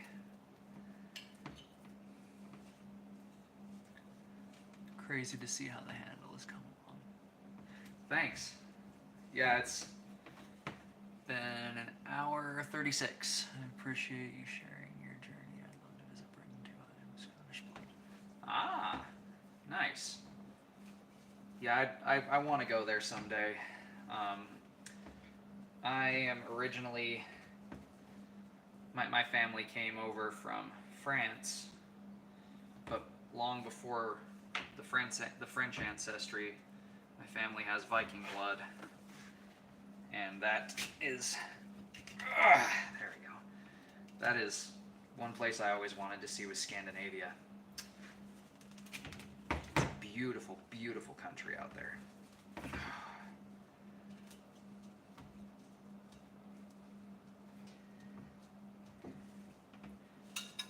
Oh yeah, these tacks cut off and burn it real quick, and then I'll show you guys what we're working with.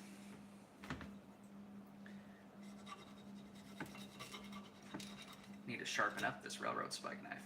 I've been using this thing to make jute twine handles for the past couple months. And it's getting a little dull after all these months of cutting the jute twine rope. Not too bad though. A couple passes on the whetstone and it'll be sharpened.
Whew, that is toasty.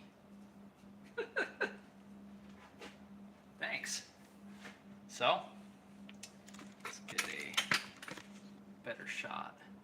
There we go. So you can see it's nice and flat on the sides and nice and round at the front. It's almost got that Coke bottle or coffin style shape. So you get a nice firm purchase right here in that center of that handle. Nice solid grip on that beastly thing. That way you don't have to choke it to death in order to swing it. And you have a nice comfortable grip. But she is turning out quite well for a 300 inspired sword. Honestly, never thought about making one of these until my subscriber asked me to. But yeah, it's comes with the territory. That handle's coloration is going to be really nice. Once I seal it with the resin, it'll darken up a little bit more in the black spots, lighten up a little more in the lighter spots too.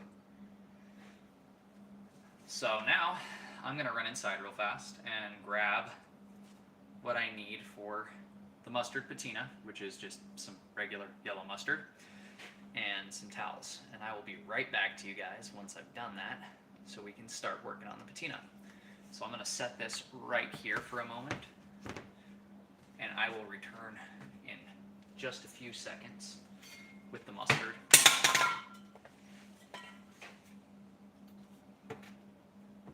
So I can show you guys. Let's see, what does it look better on camera that way? Yeah, it does. Okay. Let's put that there like that. Okay, I'll be right back.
turned, and let's get this party started.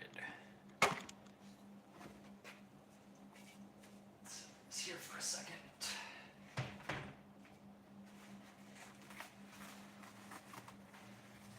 Lay down some of these.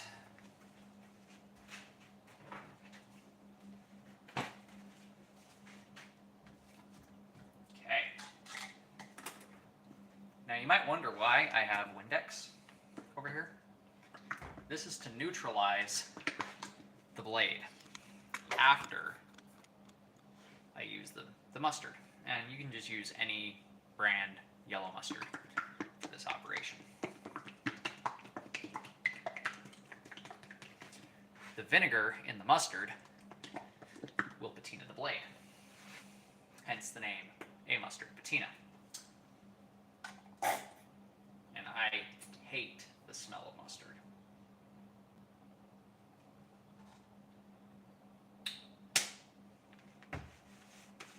So doing this is always fun. Crap, looks like I lost the stream there for a second. Sorry about that. Looks like I had a little bit of an issue there. Is there a way I can set a timer on here without interrupting the stream?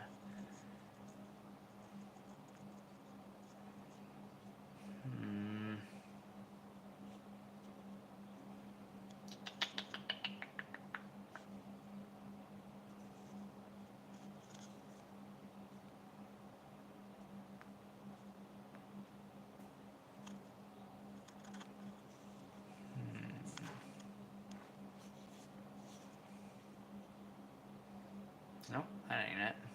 Sorry, like I said, I'm still new to the streaming thing, so getting my bearings.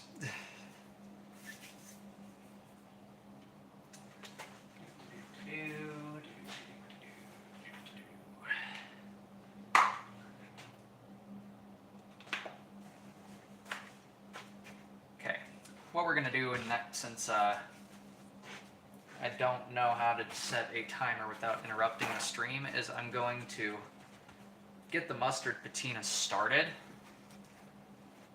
I'll get the mustard on there. And then once I do that, I'm going to pause the stream for a quick second so I can set a timer on my phone.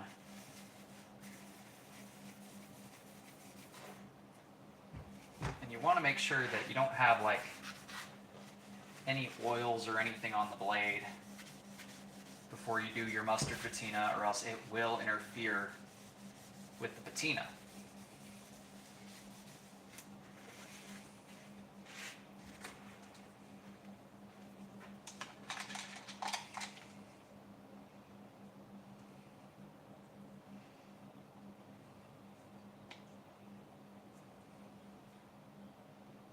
And then you just apply it directly to the blade.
can do whatever kind of pattern you like when you do this.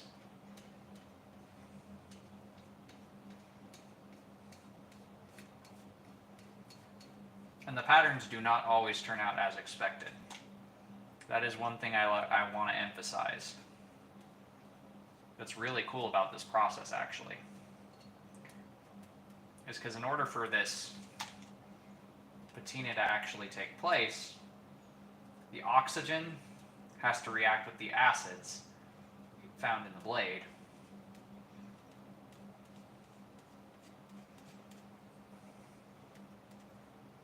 And not in the blade, but in the vinegar. And the acid also has to react with the carbon in the steel.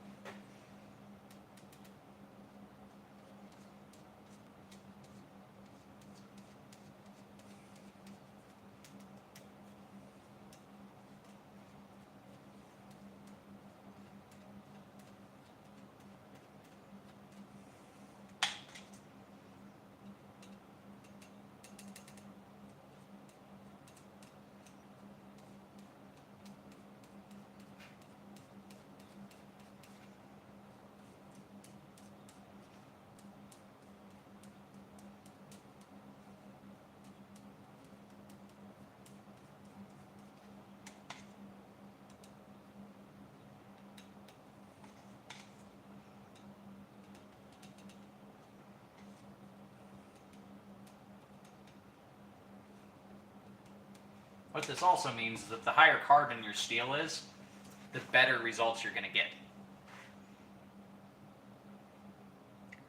Yeah, that's the hope. The goal is going to be a really slick pattern. Gonna go for something really wild here.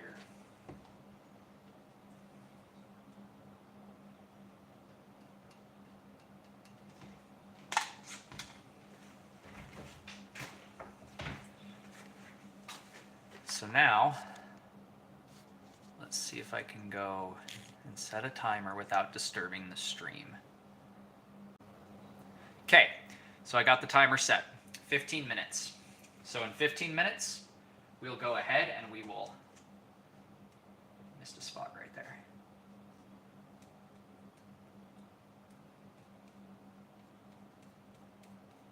There we go.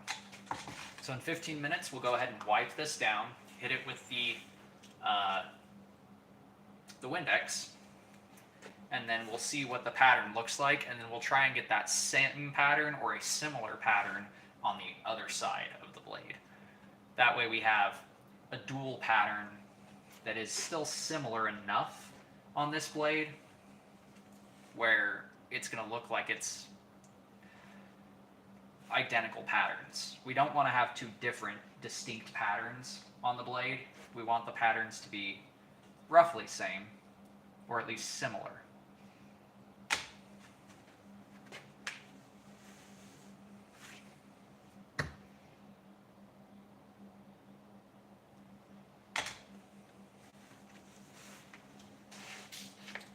This is also going to give it a more aged look, so we will still have shiny metal there.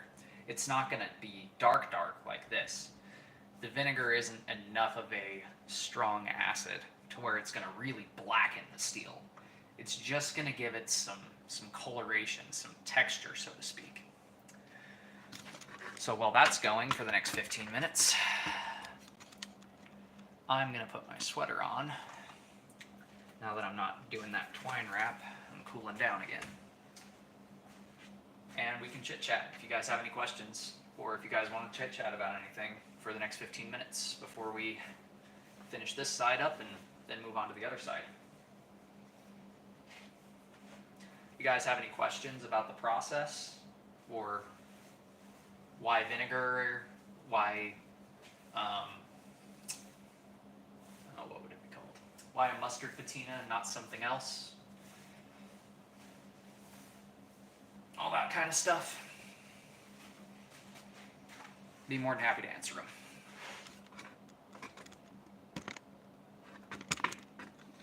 Let's give a nice look at that. But you can kind of see, I don't know how well you're going to be able to see it on camera, but I can already see to the naked eye some of that pattern starting to form.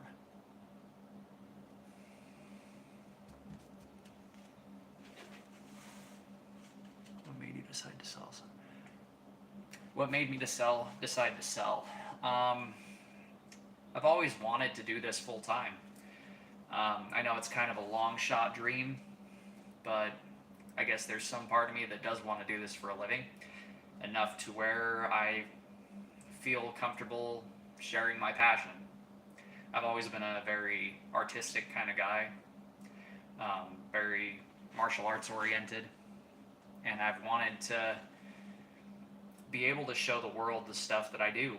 And I feel like making and selling some of the stuff is kind of a way to share a part of myself with people. A part of myself that it's hard for me to share with people. I'm not a very social person, which is really weird that I do social media stuff, because I've never really been that social.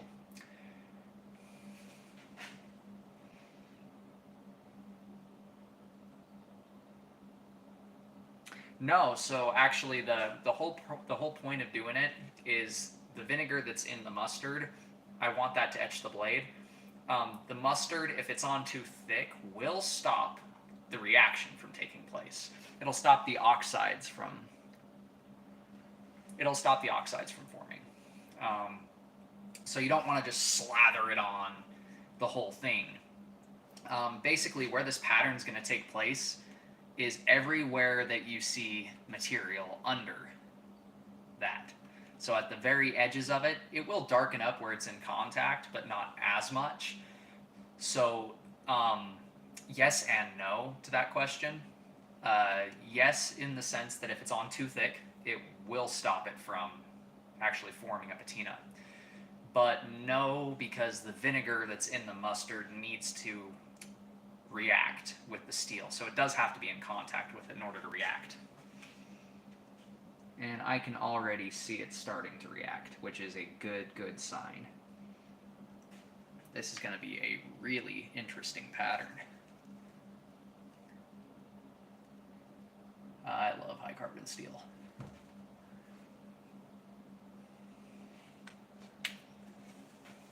But yeah, it's definitely something I've wanted to do is share this passion of mine with people. That's the main reason I sell stuff. I don't ever see myself getting rich doing this. I know a lot of guys are just in it for money, but for me it's something deeper than that. I would love to be able to do this for my 9 to 5 if the money does come. But even if the money doesn't come, I don't think I'm ever going to stop making and selling stuff like this, unless something puts me out of commission to where I'm not able to. A couple summers back, I had a pretty severe head injury that almost ended my ability to do this kind of stuff, and I'm glad I've been able to recover.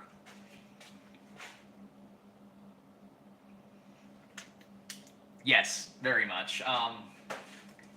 Aside from the smell of the mustard, this is one of my favorite things to do on stuff like this, is create these patterns. I don't do it on all my weapons. A lot of my weapons, I just do a gun blue finish, and that's just because I do high carbon steel instead of stainless, and since I sell them as, sharp, cutting ready tools, I want them to be able to, keep their look. Some of them I do a high polish, but that's just kind of me trusting people to know how to care for their steel, dry it and oil it after you cut stuff with it so it doesn't rust. If you live in a humid climate, store it in a container or wrap with some oil, something basic, just to keep it from patinaing. If you want to hang it up as a decorative piece, just hit it with some oil, and a light layer will do, just enough to keep the moisture from getting to the blade and it won't rust. I do a lot of the gun bluing though, just for the ones that I anticipate people are going to be cutting with more. But doing a mustard patina like this also helps to prevent rust, because you're pre-oxidizing the surface of the blade, so it makes it harder for other oxides to form.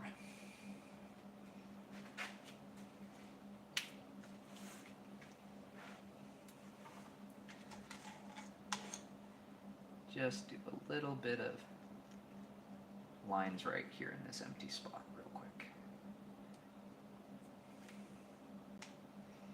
just noticed one area that I want to modify slightly. There we go.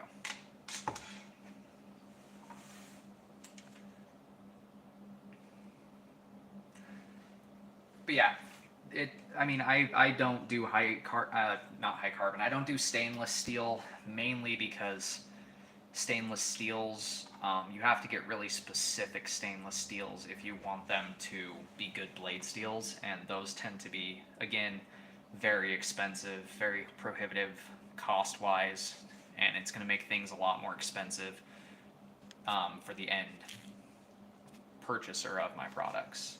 And I want to make sure that they're able to, get in people's hands, let's say.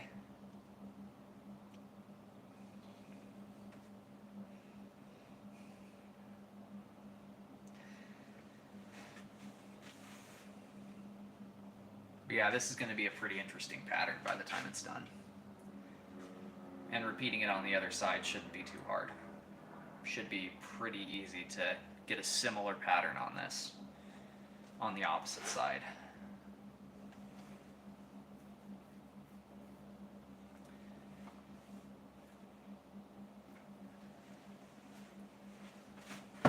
Ah! Don't fall on the ground, you stinking towels.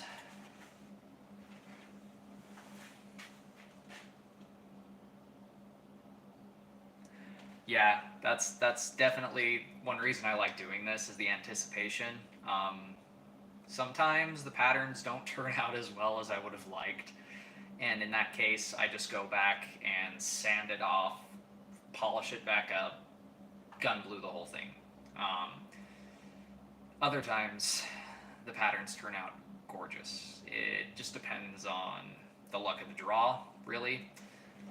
I'm sure that if I were to do this more often, I would be able to be getting a much more reliable patterning, let's say. I'd be getting much more, consistent results. But I don't really do mustard patinas that often. I am thinking about doing them more often, though, just for, the beautification of the blades to make them more striking to the eye. That way people look at them and go, wow, maybe more likely to get into somebody's hands that way because they have an interesting pattern and it's a little cooler looking than gun bluing, because gun bluing is just a matte black finish, whereas this is something a little more artistic, I guess. It's another part of the art is decorating the blade, I guess you could say. I just peeked at my timer a second ago and it looks like we've got about 6 minutes left. Before we need to take this off. You can leave it longer, just depending on how dark you want it. But I find that 15 to 20 minutes is about the perfect amount of time to let it set to get a good result.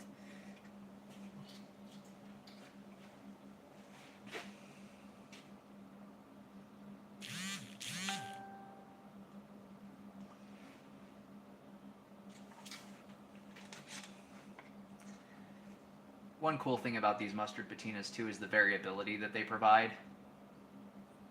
They do end up varying the darknesses depending on how thick the mustard is in different areas, how much oxygen can get to different parts of it, stuff like that. So you don't just end up with one solid color like you do when you gun blue. You end up with different shades of silver and black and gray and blue. And one thing that's really cool is a blade that's got mustard patina on it will,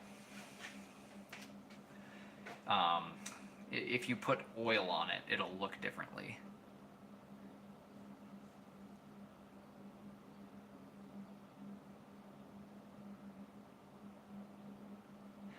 Man, I hope so too, and I really do appreciate that compliment. That's a very big compliment. I really do appreciate that. And that's the thing about making these that's so cool to me is they're functional art pieces. They're not just something you can hang up, but they're something you can you know, take down. You can play Fruit Ninja with. You can, you know, chop stuff up. I mean, this would be an awesome thing to take up camping for like a campfire making tool. I mean, hell, you could split all kinds of wood with this thing, and everybody splits wood with a hatchet. A hatchet sword, on the other hand, not everybody splits wood with a hatchet sword. So that's something. And I mean, this could definitely do it.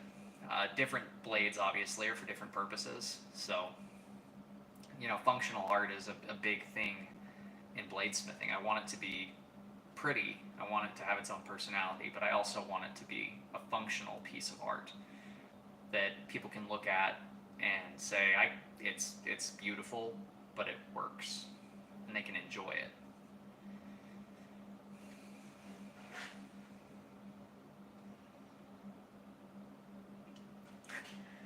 Thanks, man. You flatter me.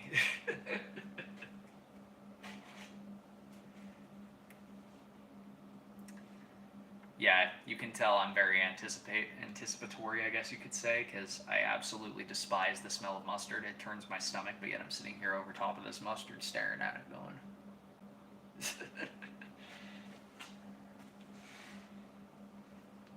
I mean, I could just walk away, but then I'd be leaving you guys alone, and I don't want to be a bad host.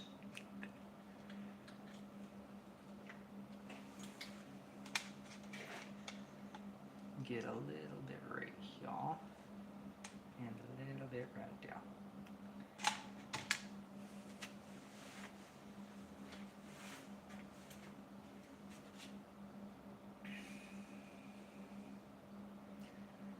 But yeah, the glass cleaner is basically just there to neutralize it. Anything with ammonia will neutralize the acidity in the vinegar. You could use something basic, or even just use soap and water, which I will do once I'm done completely. Once I've done both sides, I'm going to take it inside and wash it in soap and water, dry it, then oil it. Oh, alrighty. Timer is up. Let's get this wiped off, shall we?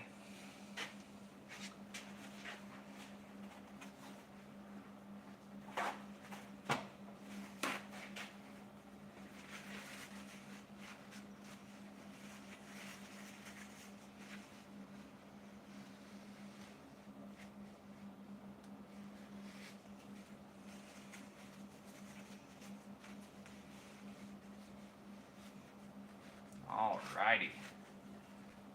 That's looking good. Let me just get this wiped down and I'll show you guys what we got.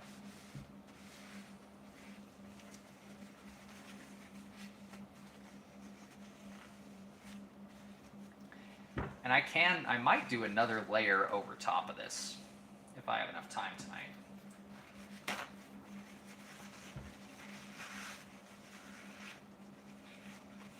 I might just leave it as is, because that pattern is wild. I like that.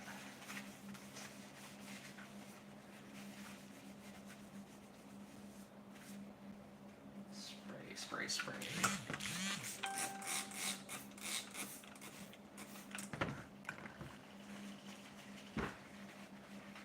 Wipe it down, wipe it down. Sprayed it off, and now we wipe it down.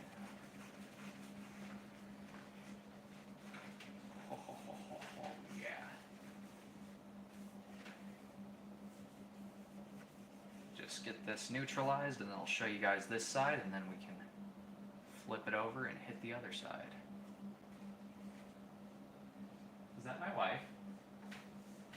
My wife's over here hiding because she doesn't want to be on live stream camera in front of you guys. I'll be back. Ah, she'll be back, she says. Ever the shy one. Love her to death. Get a dry one real quick.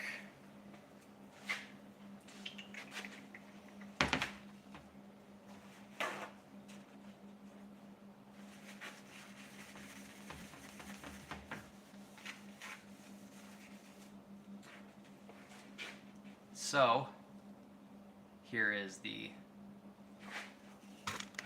let's see if I can get a good lighting for it. There we go. The lighting is really not doing it justice, but we've got a nice striated pattern going on here.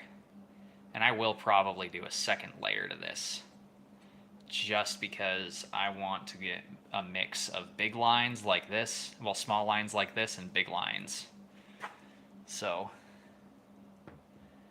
we've got a nice hair pattern to start with. Let's hit the other side, and then we'll flip it back around and do it again.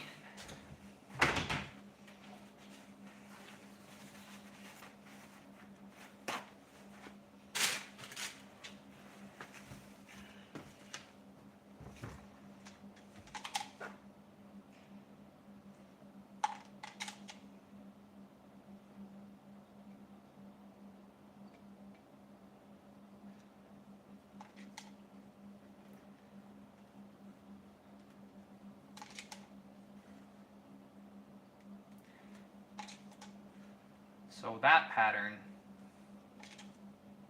as you can see about what I mean with the mustard, where the mustard is, it's not going to patina. So we have a lot of empty space on this blade now from that first pattern, which means that when I do the second layer, I can do a very light set of mustard on it, kind of just zigzag it across the blade a few times, and it'll give us a really cool look, because we'll have those lines running in that one direction.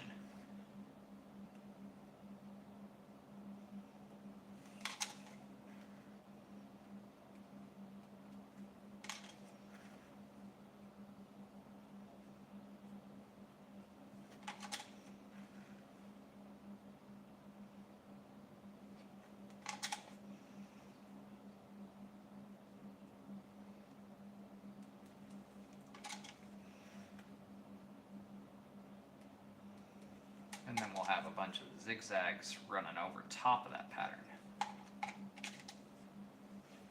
Because I feel like I could leave it as is, but that just ain't enough for this. I want this to have a really crazy look to it, and that just isn't quite doing it for me yet.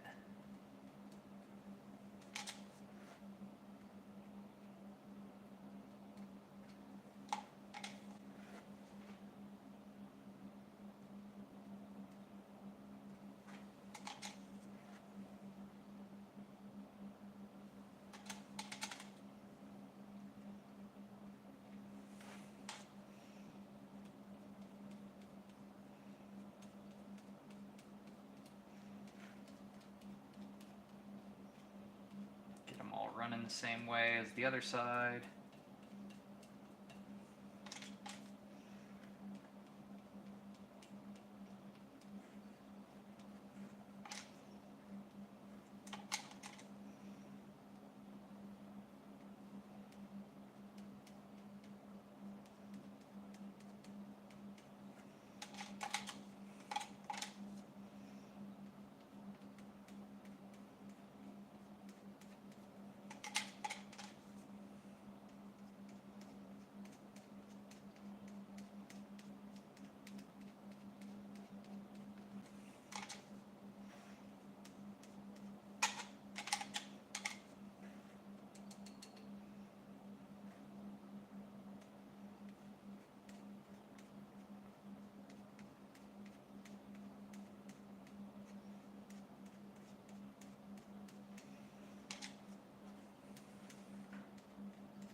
Set that timer up again.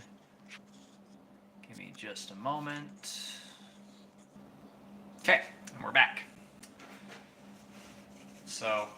that side's going to set up, and we'll get something similar to what we got on this side, where we've got that nice hair pattern running through it. And then after this side does that same patterning, we're going to take this here squirt bottle, and then we're going to zigzag up and down that blade to give it an over to the top pattern that runs opposite the curve of all these little hairs, so to speak.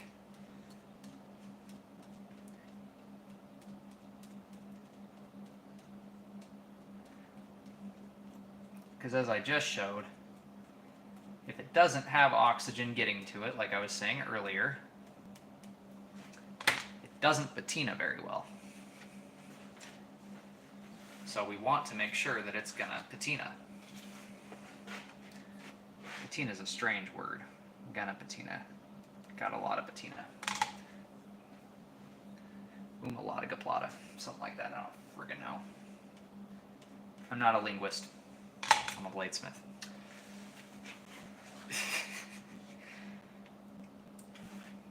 Yeah, it is a pretty cool pattern as it sits right now, but I want to double up on that. Kind of give it some larger lines, because these are all going to be smaller lines because I'm using the point of this butter knife to create those little deviations. So we'll give it another 15. We've got the timer going, and then we'll hit it with another layer after that. And I think while I'm at it, I'm just going to go ahead and we're going to just rub some down the spine, just so we can start to get the spine to patina a little bit too.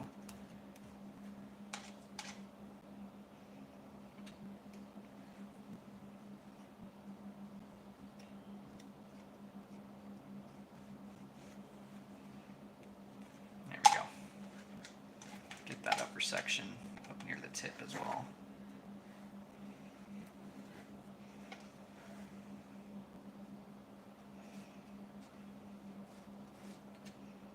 Oh crap. No. Fix it, fix it, fix it, fix it, fix it. There we go. Cool. Okay, that should be good. Alrighty. So now we wait another 15, and then we wipe it down, neutralize, then we can flip it over and hit it again. And that'll give us a really cool looking pattern, because basically what we're doing here is we're building a base pattern with all the striations that we have running through that blade, like a flame look, and then we're gonna give it some wiggles that run through there to give it almost a faux Damascus kind of look. We're not trying to imitate Damascus, any specific pattern. We're just trying to get the best pattern we can out of this material.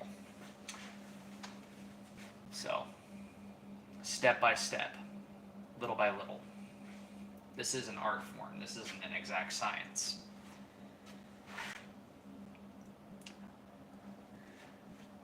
So basically 15 minutes for this side, then we'll flip it back over, 15 minutes again, flip it back over, 15 minutes on this side again, then we'll be done.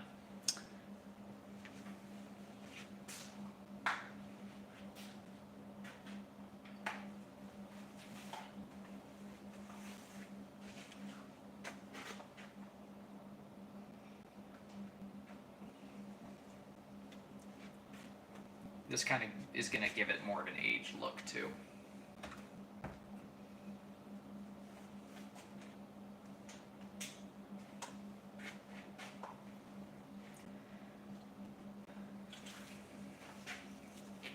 Yeah, thanks for the compliment. That's the first bit of patterning. So we're going to duplicate that on this side. Then we're going to do the secondary set of patterning. Start off with the small lines, then do the big lines and the big splotches. after that.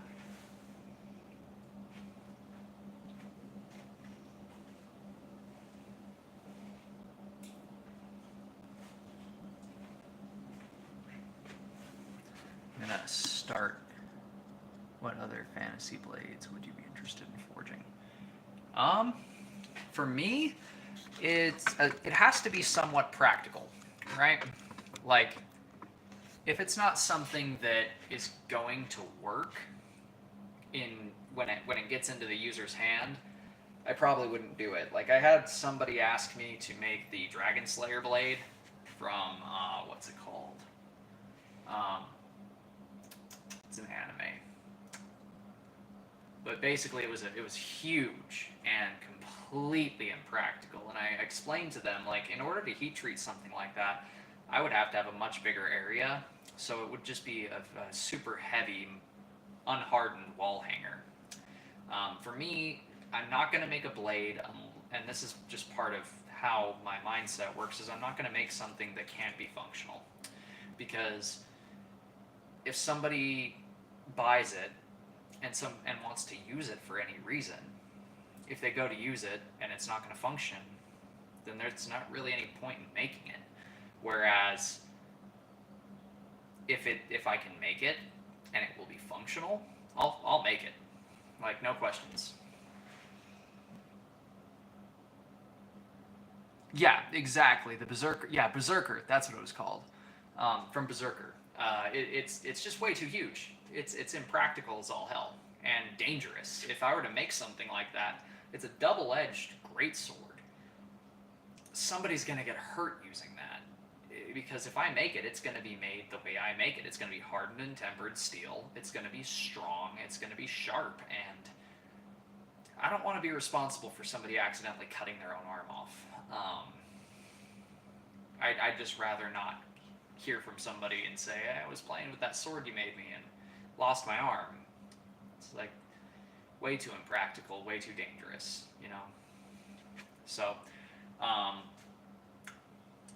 I've been thinking about doing a couple from some animes that are more practical, but I'm not familiar with that many animes. I don't get out from under the anvil that much.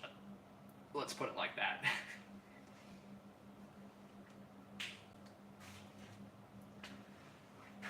I mean, I've always wanted to make one of these style of swords from 300, just because I loved that movie growing up. So this was something that's been a long time coming.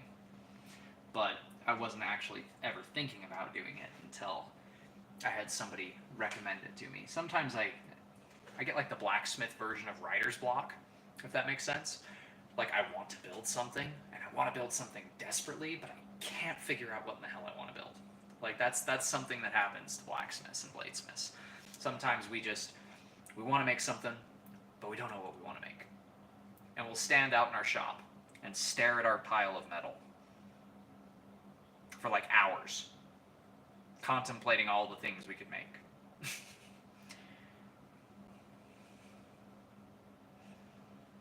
Thanks, I appreciate that.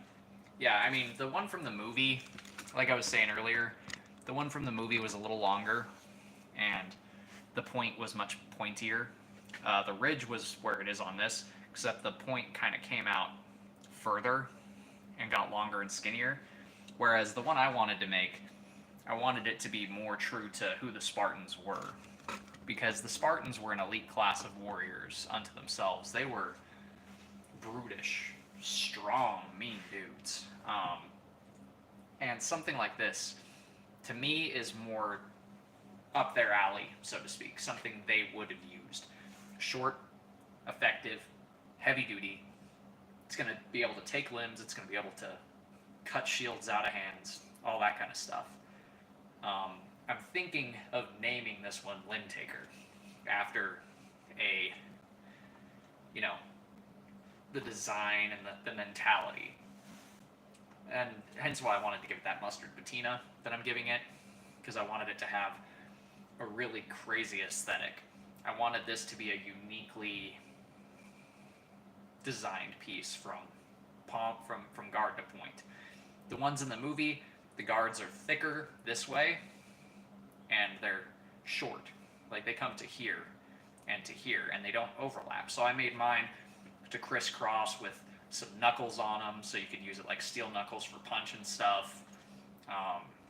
You know, all the way combat minded, because the Spartans were close quarters combat specialists, and I wanted to make something that would be reflective of that, let's say.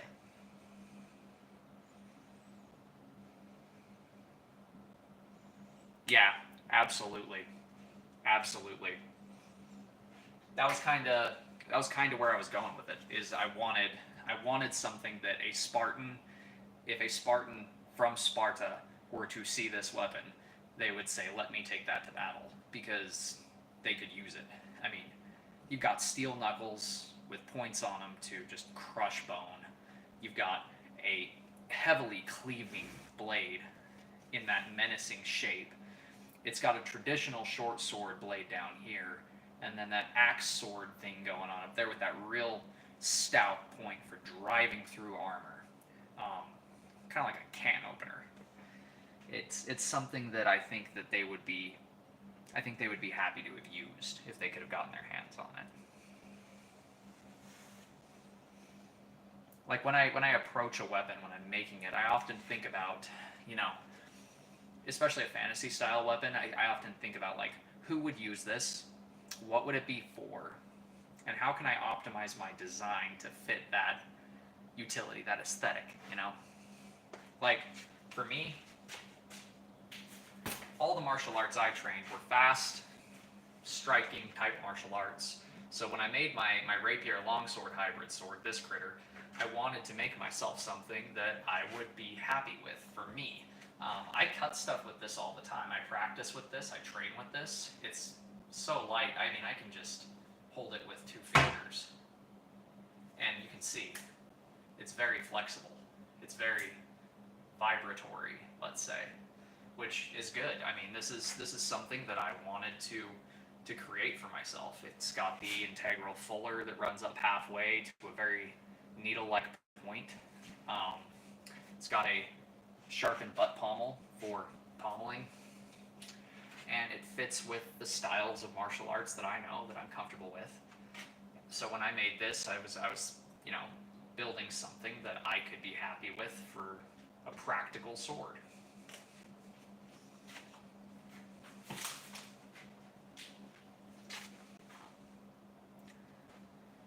But yeah, this is definitely a Spartan's dream, let's say.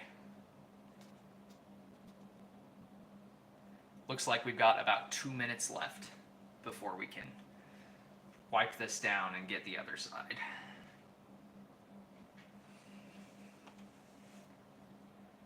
And I expect that this pattern's not going to be identical. I mean, it's impossible to create the identical pattern to what we had on the other side, but it will be very similar to what we have on the other side, which is what I'm going for. Lots of these thinner striation lines that I can overlap with the next phase, let's say, of patterning.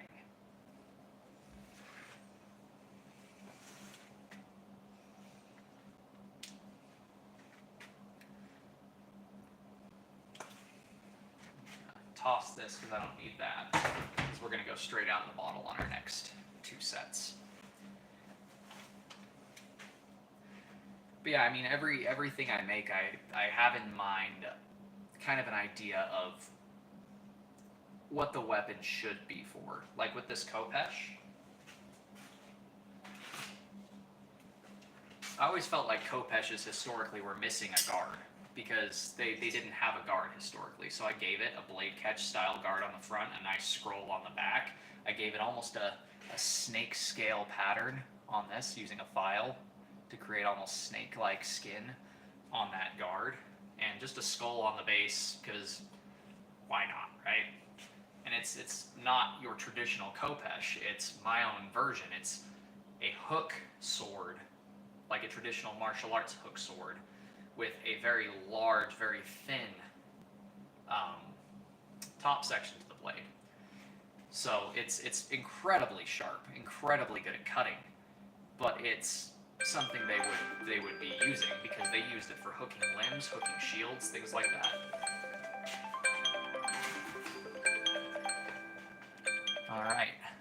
Definitely a great approach to making these swords. They definitely have unique. Yes, most definitely. Okay, let's wipe her down.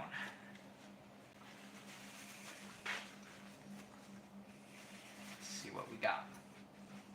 Yep, similar patterning. Lots of stripies. Cool.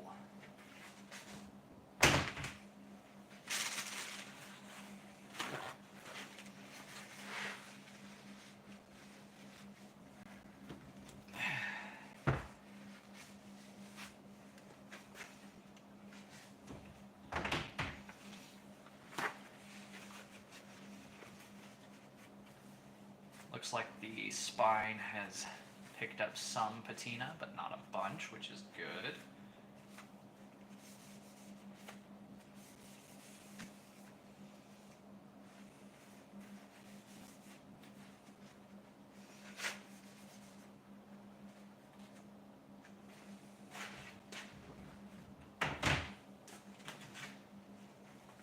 Alrighty, yep.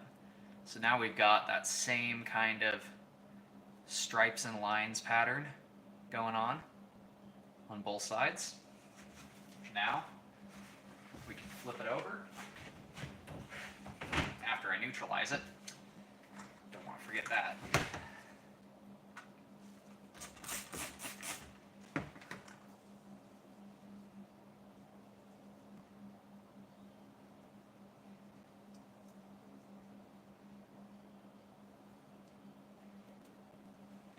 Wipe it down real good.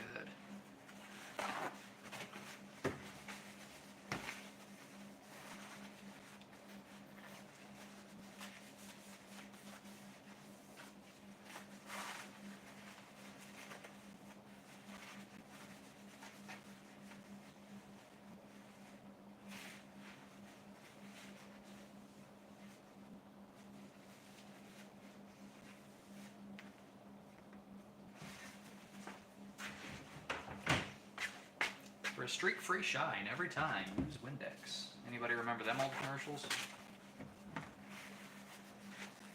I haven't watched regular television in many a year, so if that's still their slogan, kudos to them for keeping the same slogan for this long.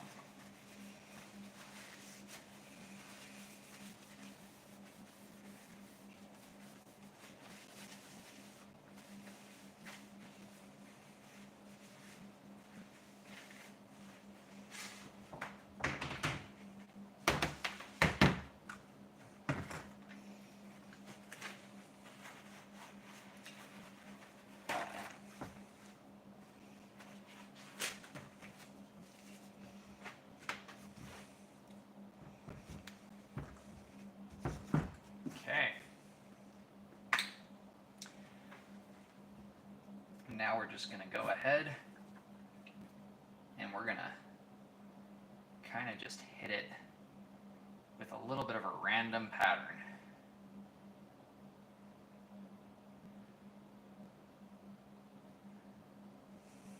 Shabam.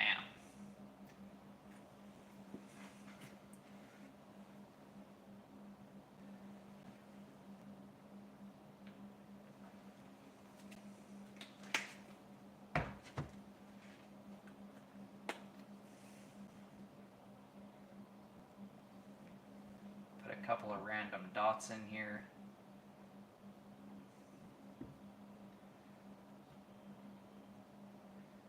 This is going to kind of help to break up the look of things.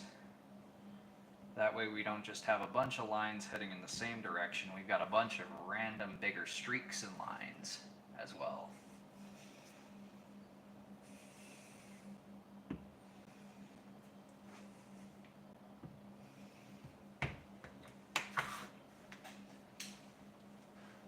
Alright, reset the timer. Alright. Okay.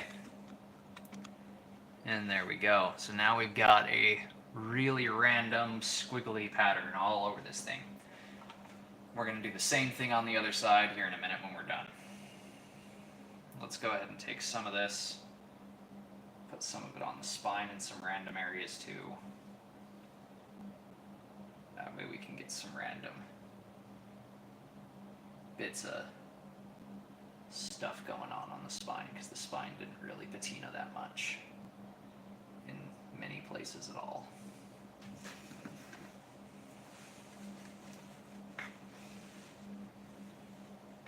Cool. So this is going to give me thicker bits now of patina.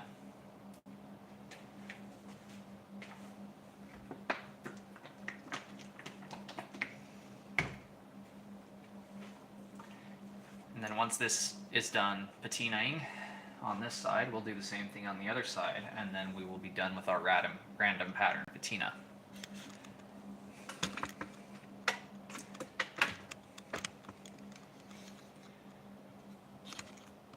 Kind of angle things a little better.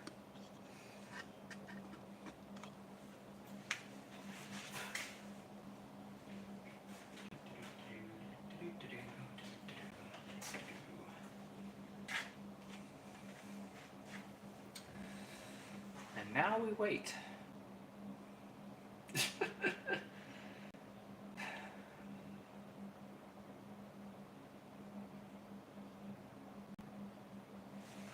As a kid growing up, when your mom says, "Don't play with your food, don't play with your food." Well, I'm not eating this, so I'll play with it as much as I want.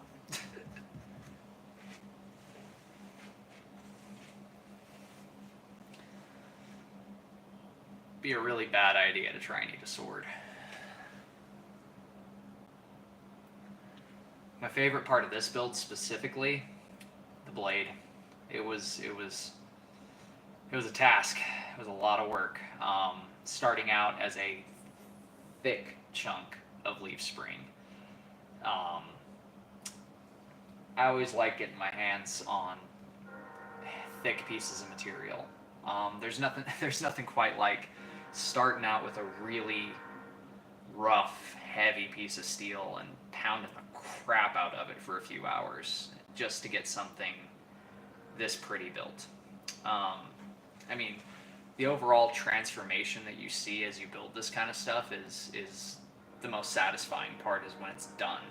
Not because, oh, the project's finished, whew, I'm done. No, it started out as a couple of railroad spikes, a piece of leaf spring, and a bunch of twine in a bundle. And it's turning into a weapon that a Spartan would be proud to use. So, and hopefully somebody will be proud to own. I really look, and that's the most satisfying thing to me is when people like you purchase my stuff and give me feedback. When people like you get something from me and tell me that my work satisfied them, you know, that's the most satisfying part of any build, is boxing it up and shipping it out and hearing back from the person I sent it to and them saying, man, I did this with it or did that with it, or man, this is really impressive, I'm hanging it up in my living room, or whatever it may be, whatever they get it for. Just the most satisfying part is knowing that somebody's going to be cherishing this, and it's going to outlive me. Like, I think that's the most satisfying part of this in general, is I'm making something that's going to outlive myself. I mean, this is going to be around long after I'm dead. If it's taken care of by whoever buys it, they can pass it down to their grandchildren or their great-grandchildren. Maybe someday, long down the road, it'll be in a museum as a piece where people are like, hey, back during the internet age, when everybody was so consumed with technology, there were still artists out there creating things that outlived them, you know, like something that I make can live on. It's forming a legacy almost, you know. It's something that it's permanent, you know. As long as somebody takes care of it, it's permanent. I'm not permanent. I don't know when I'm going to die. I don't know when I'm going to cease existing. But I know that this will outlive me, because steel's got a much longer lifespan than a human being. So the the most satisfying part of this build for me was building the blade itself out of that piece of spring, just hammering it out. I mean, I swing everything from a 1 pound and a half pound all the way up to a 12-pound hammer. And at times I did have to use my 12-pound hammer to do this critter. It was a lot of work to take it down from the thick piece of material it started out as. So it was very, very satisfying to finally achieve that. I do apologize, I get into the philosophical quite a bit sometimes.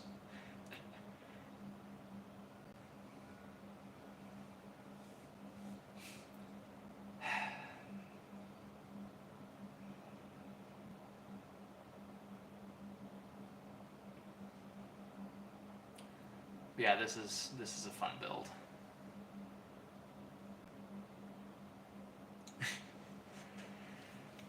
Yeah, I mean, it's really funny how much my mentality shifted.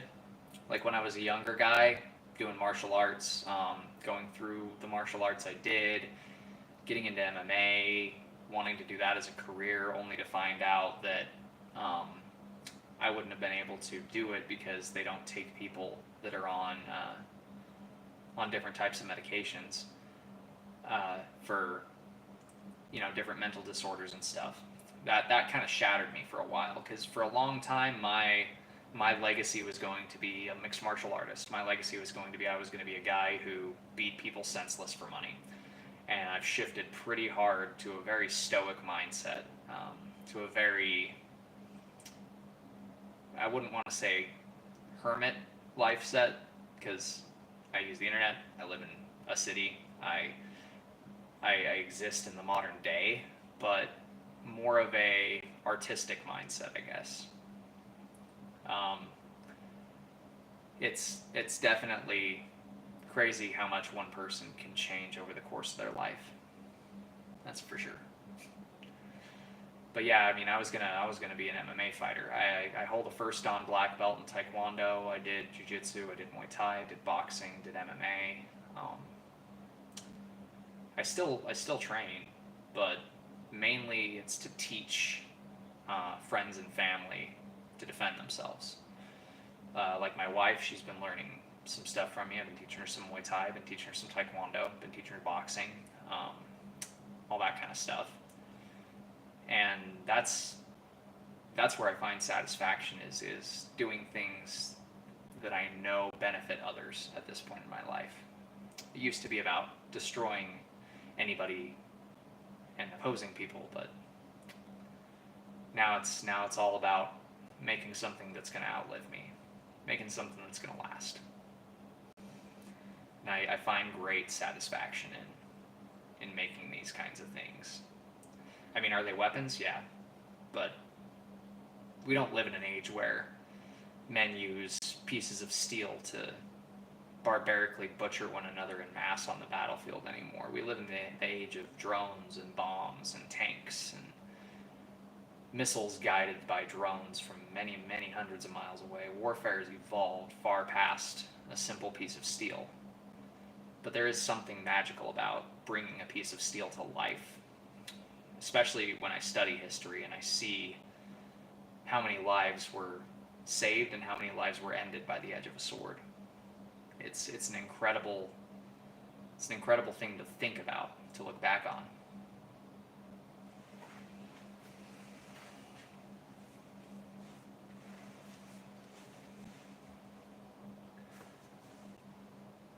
It's getting there.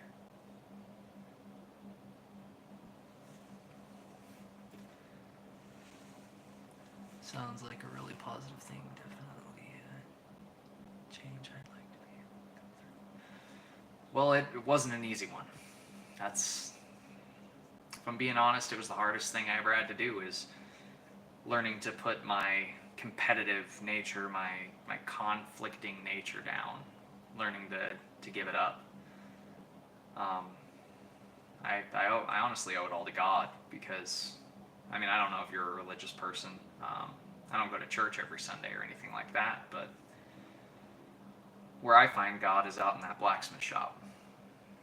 When I'm out there hammering on steel and taking something, you know, a busted piece of coil spring, a chunk of leaf spring, piece of scrap metal, railroad spikes that were discarded, something that, you know, somebody'd walk right by it, not bat an eye at it twice, not ever think anything of value of it. And being able to put that in the fire, hammer it out, transform it into something that people look at and go, man, that's beautiful. It reminds me of the transformative process that we all go through when we find God. For me, that's exactly what it is it reminds me that I am still an unfinished work. There's a lot of things about myself that I still have to change. There's a lot of things that I still have to work through. But there's a saying in the Bible that he who has begun a good work in you is faithful to finish it. And to me, that's what it's like with the steel. You know, life's going to put you in the fire. It's going to pull you out of that fire and hammer on you hard. And it's going to transform you. It's going to change your very, very fundamental building blocks of who you are. And it's going to turn you into something. And ultimately, you don't get to decide what that something you're going to be turned into is. But it's kind of a self-reflection thing, really. When you're out there in the shop working on this kind of stuff, it reminds me that I'm still a work in progress, that I've still got things to improve on. I've still got things I can change about myself. I can become better, if that makes sense.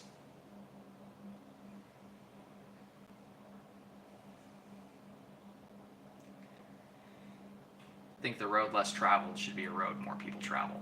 That's all I'm saying.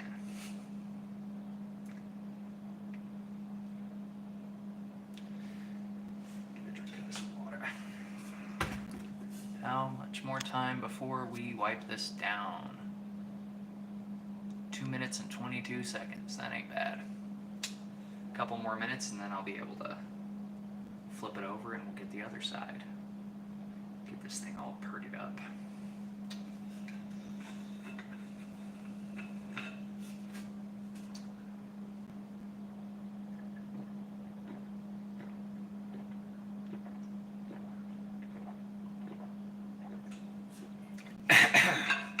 Oh man, that water was a lot colder than I anticipated. Excuse me. Whew. Wow. Big old swig of ice cold water. Don't drink it too fast. Don't inhale it.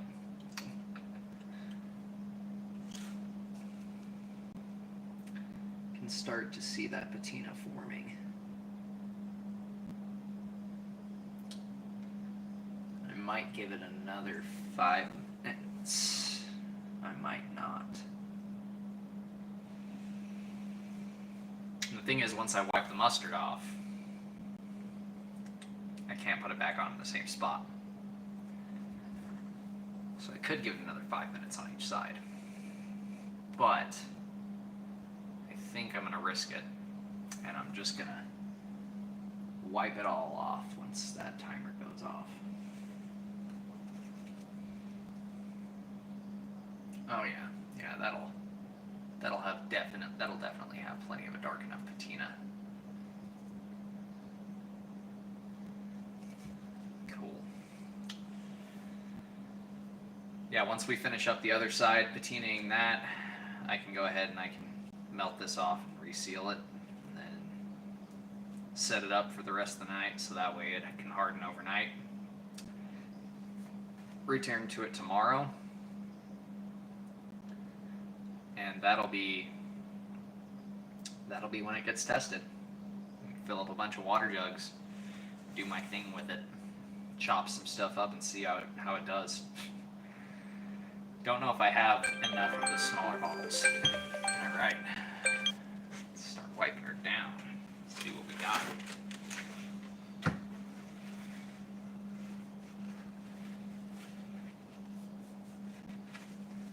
Oh yeah, that's cool. Gross. I hate mustard, but I love what mustard patinas do.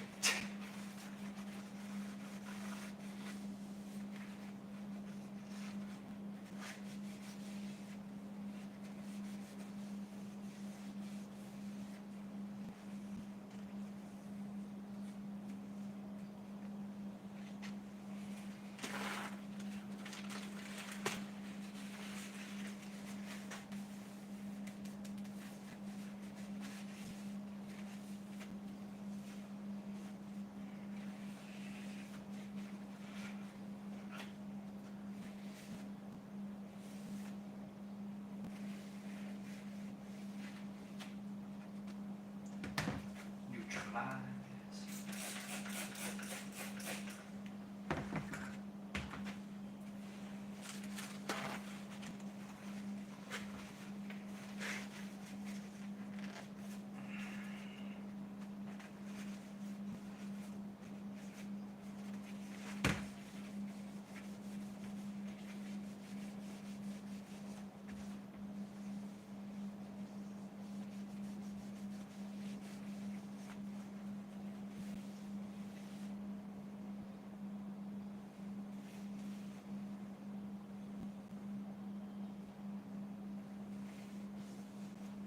Man, that is cool.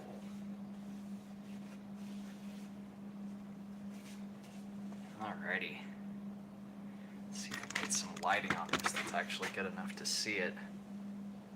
It's going to be kind of hard to see what it did, because that other patina is much darker.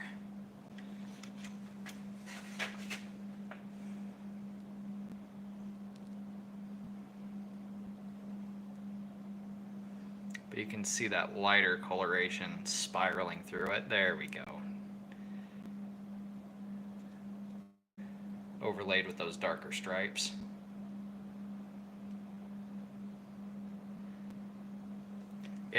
The camera doesn't really do it justice. The naked eye, it looks so much crazier. But, yeah.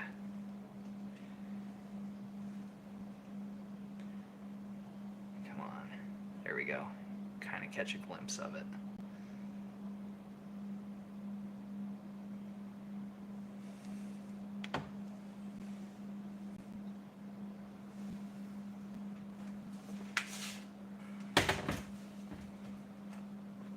Okay, time for the other side.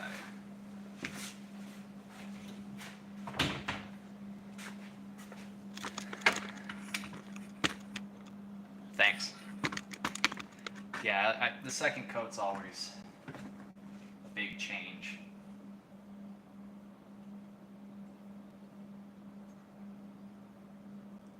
Once that finishes darkening up, you might be able to see it better.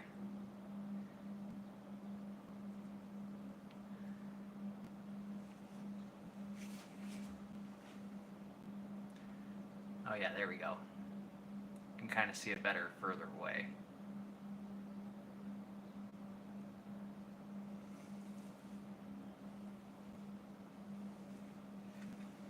Okay, let's get the other side of that second coat.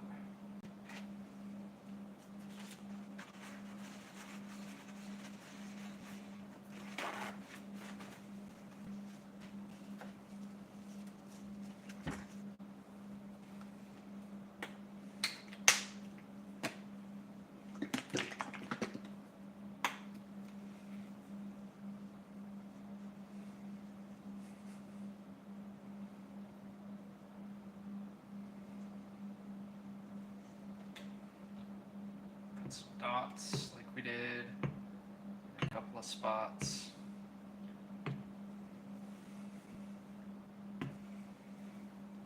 Ah, shoot. Get off there, you nasty mustard. We don't want you off guard. Okay. Alright. Set the timer back up for another 15.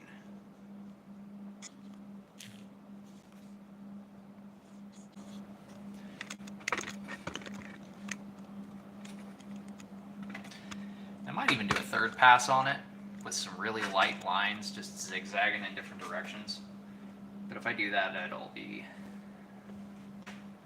off camera and try and get some darker lines on it doing that one. And the way I would do that is just thinner lines.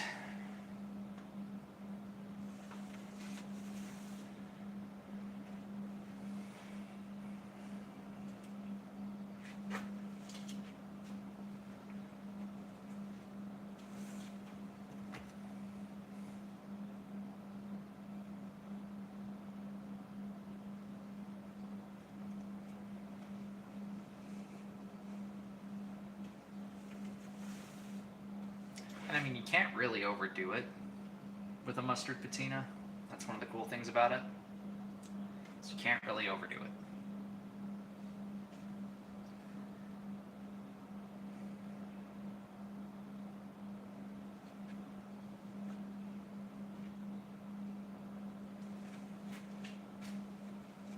Actually, let's see.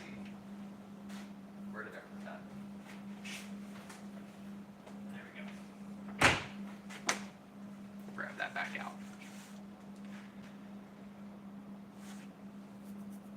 Because I think I'm going to do a third coat.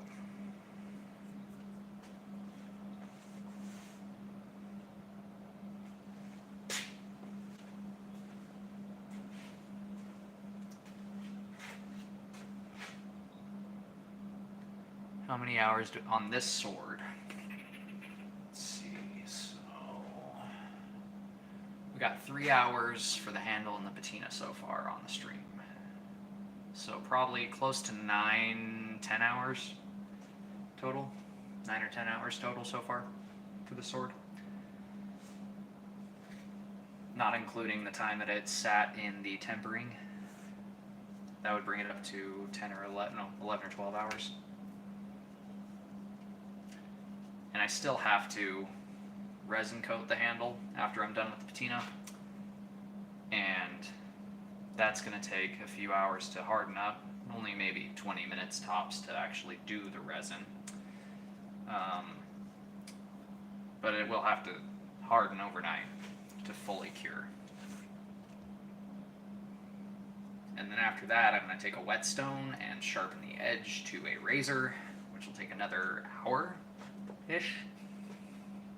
So looking at 15-16 hours total from start to finish of actual time working on it over the course of 3 days-ish, something like that. Yeah, something like that. 3-ish days total. Not too bad. It's about 16 hours worth of work from start to finish. On the high end, 13 on the low end, something like that.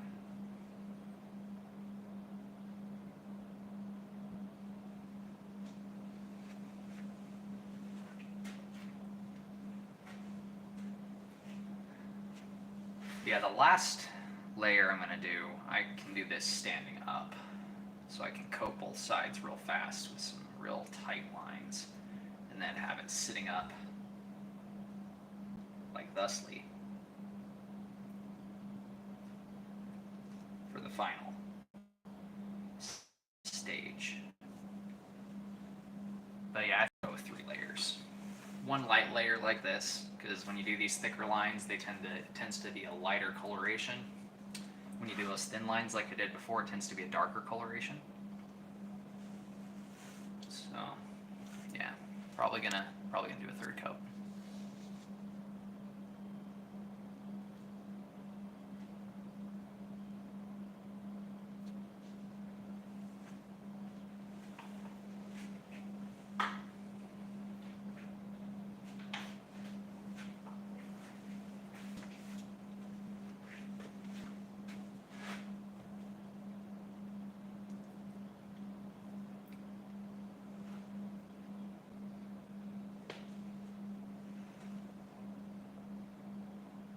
Not a lot of people ever think that they're going to slap mustard on a piece of steel and leave it there to get some color on it.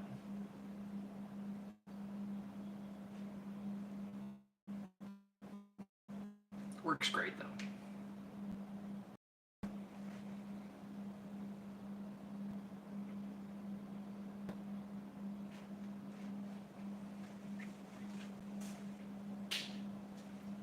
yeah, the third coat, I'm going to do thinner lines, and I'm going to leave it on for longer. What I might do is I might char the handle a little more to get rid of the last little bits of fiber, and actually resin coat the handle while the mustard patina, the final one, sets up, just to save on a little time.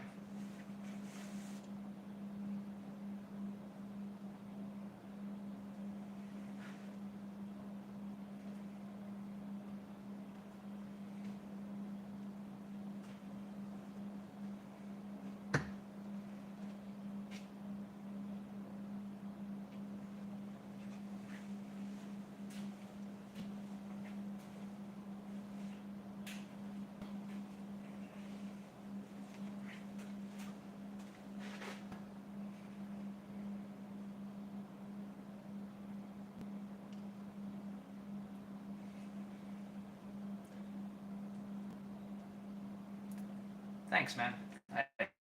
I'm glad I can show it to you. I'm glad I can share it.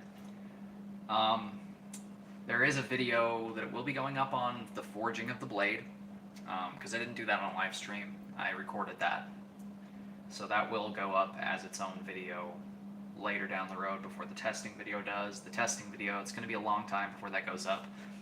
But if you go over on TikTok and you watch stuff on TikTok, I post every video that will become a YouTube short on TikTok as soon as I do it, because that's where I get the music for my videos, is on the copyright free sections of TikTok. So yeah, once I've done the testing on it tomorrow, hopefully, if not the next day, it should be on my TikTok page, the actual testing of this sword. Not the whole length video, but just the cutting action, you know, the good stuff, let's say, the meat of the video. But the long form testing video with this will be a while yet. Just because I have so many other videos that need to go up first.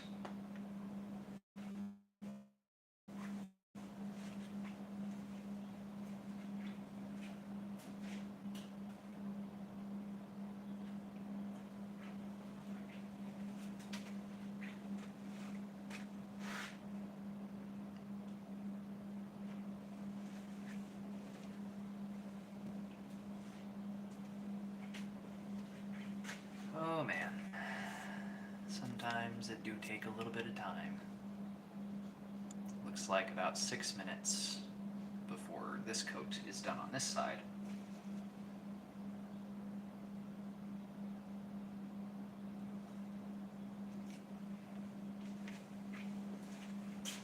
See if I can see this cup. This is my recycling bin. Oh, there it is. That way I can use this for the final coat. Shouldn't have thrown that in the recycling bin, but recycling's a scam anyway. 80% of plastics can't be recycled. Most of it just ends up in an incinerator.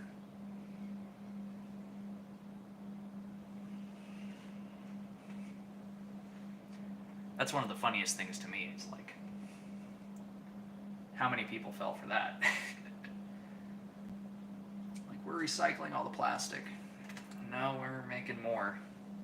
We use oil to make plastics, like fossil fuel oil to make plastics. So it's kind of funny to me, like, people are like, end fossil fuel. It's like, okay, so do we go back to glass for everything then? Like, go back to glass for all the bottles and everything? Because if we get rid of fossil fuels, we won't have plastic. I mean, the bits of plastic that can be recycled, but how long is that going to last until that runs out?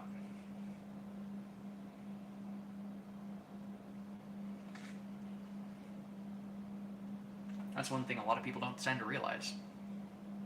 That plastics that we use for everything come from fossil fuels. It's a byproduct of oil, making gas.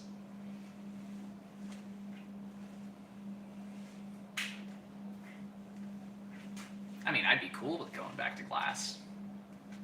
I remember glass Coke bottles. Those were the shit, man.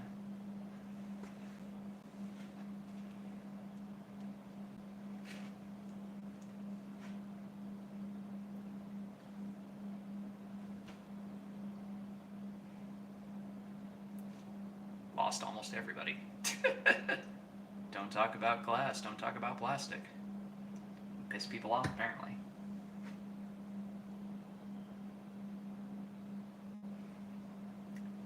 Always been known to be one with controversial opinions.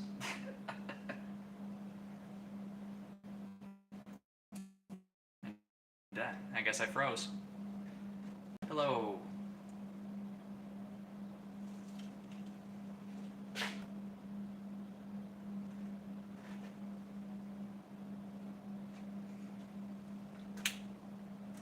So am I the only one that saw that Hard Eyes movie? That Valentine's Day Hard Eyes movie? My wife dragged me out to see it.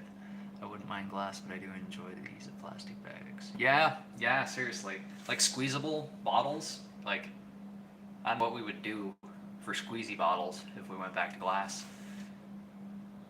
I mean, rubber would be horrible. People think that getting microplastics in your body is bad. Like micro rubbers. Ugh, terrible. What about all the people that are allergic to latex?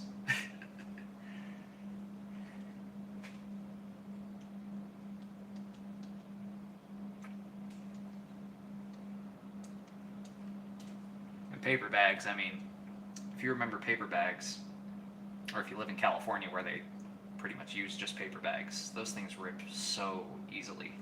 I mean, we'd go to burlap. I'd be down for going to burlap or leather, but then the vegans would get really upset. Imagine how pissed off the vegans would be if you had to use like tallow and natural fiber and animal hide bags again. It'd be cool to bring back coin purses if our coins were worth enough. I heard that they're going to be ending the penny soon, possibly the nickel as well. But I mean, when it takes like 11 cents to make a penny, we're doing something wrong. The math just isn't mathing. 11 cents to make 1 penny, you're losing a dime on every penny. I don't know how we got this way. I do know bread and circus works a treat though, man. The Romans were right about that one. Greek, give them bread and circus and they'll never rebel.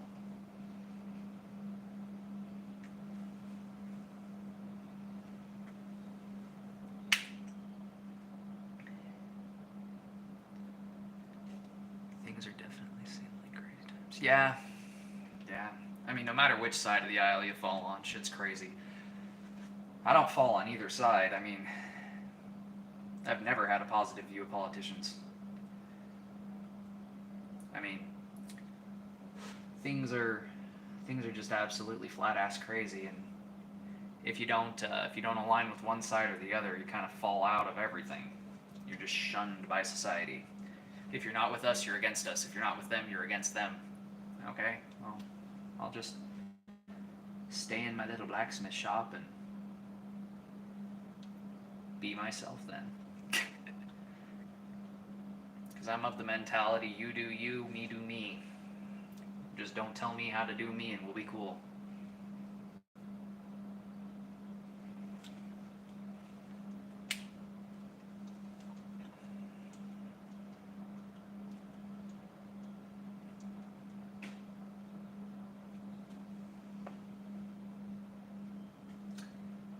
Getting there, we're getting there.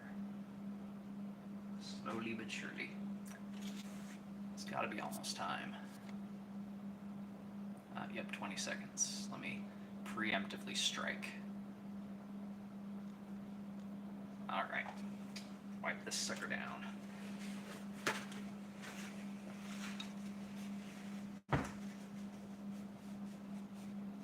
Oh yeah. Same results. Cool. That's what we're going for.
neutralize.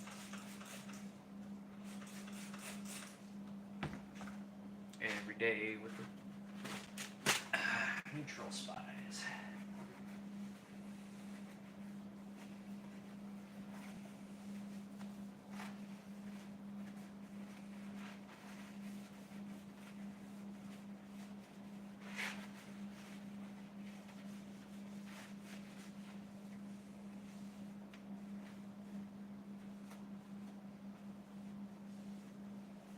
Again, I don't know if it's possible for spies to be neutral. Kind of have to be on one side or the other.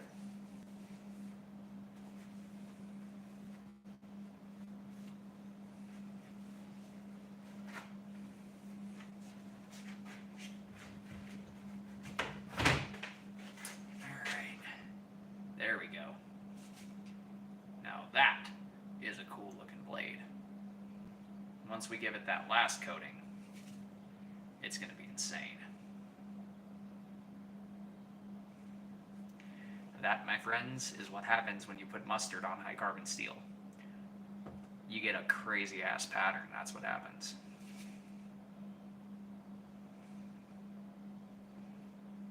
And since we have different shades of light and dark, as the light reflects off it, the pattern changes.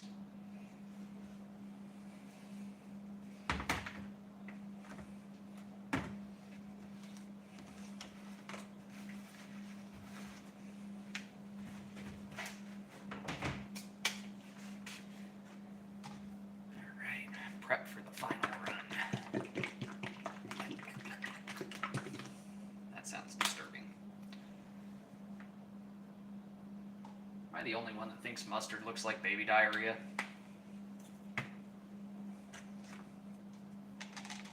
Sorry if I just ruined mustard for anybody out there, but to me it looks and smells like baby diarrhea.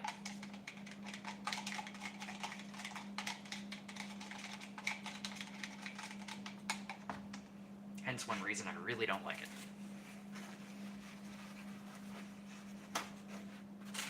If it wasn't for its magical metal etching properties, I would never touch the stuff. Probably gone through more mustard trying to etch steel than I ever would if I didn't. But yeah, that is a cool looking pattern on that blade.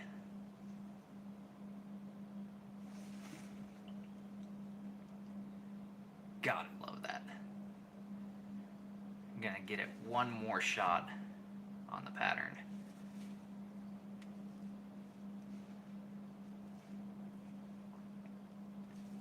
Just to give it a final little pizzazz.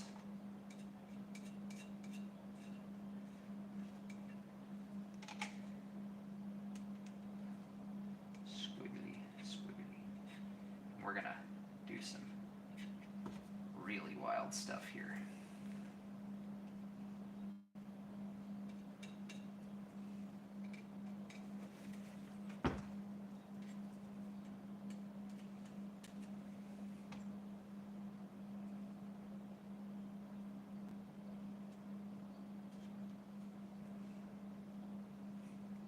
Kind of add some flamey elements here and there to it.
work.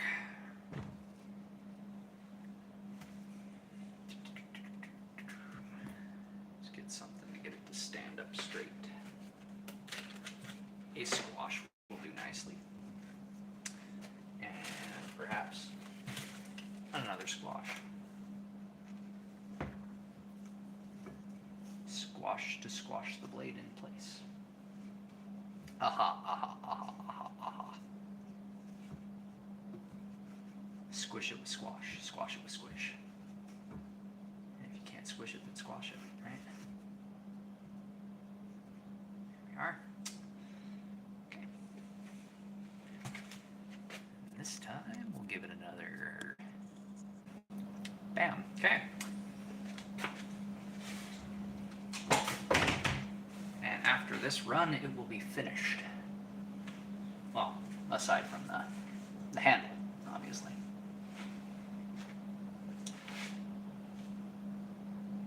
That should give us some pretty interesting little flames running through that overall pattern.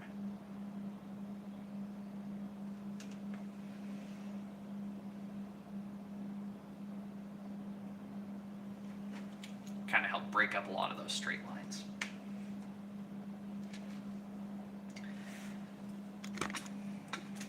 There is the sward all squashed. That, I don't know if I can show that. That might be a terms of service violation right there. That looks a little suggestive. We're just gonna turn that way. That way it don't look like, yeah. Maybe it was a bad idea using the squishes.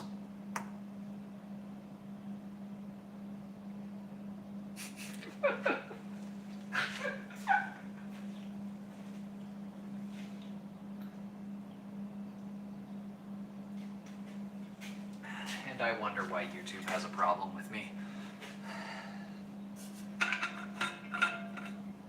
So 3 total layers of mustard patina. And then when I sharpen up the edge will actually return to its natural shiny. So the patina actually won't run on the edge once I sharpen it.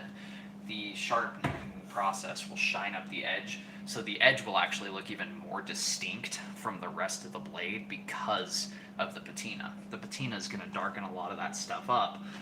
Whereas doing this and sharpening the edge like I'm going to do will give us a nice shiny edge. So it'll be really pop kind of look. It'll make the edge pop more having that done.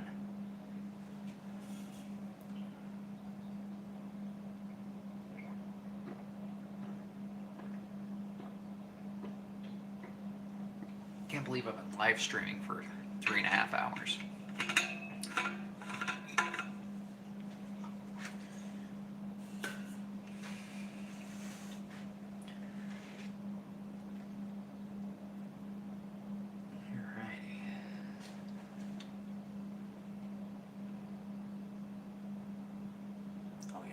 Break things up nicely.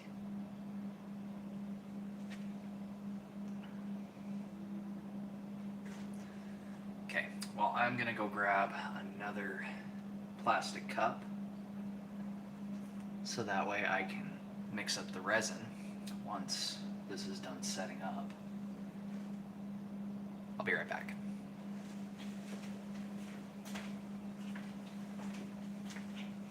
Put this back in the refrigeration.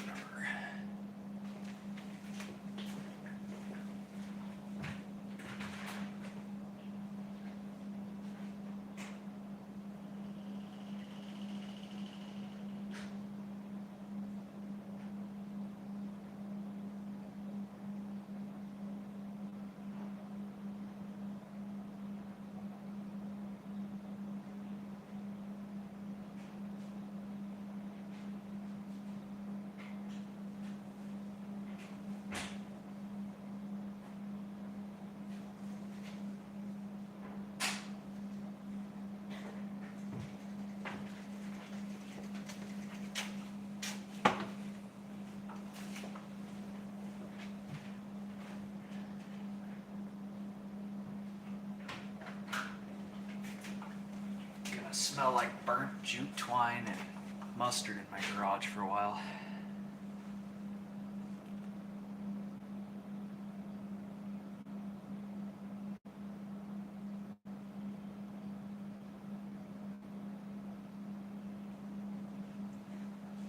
I'll probably give this a little longer this time.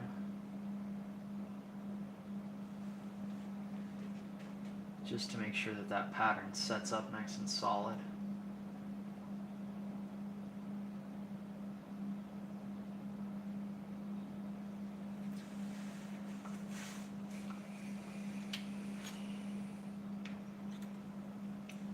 Nobody tell guidelines what this looks like. But I think I've accidentally created a terms of service violation here.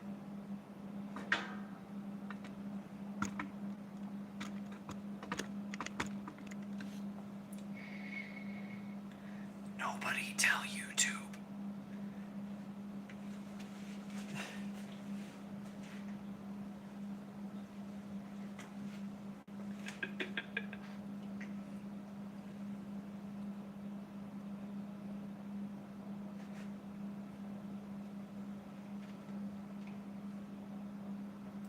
Yeah, I want these lines to be nice and dark and striking, so I'm probably going to leave that on for a little longer than the 15. Give it a little more time to darken up.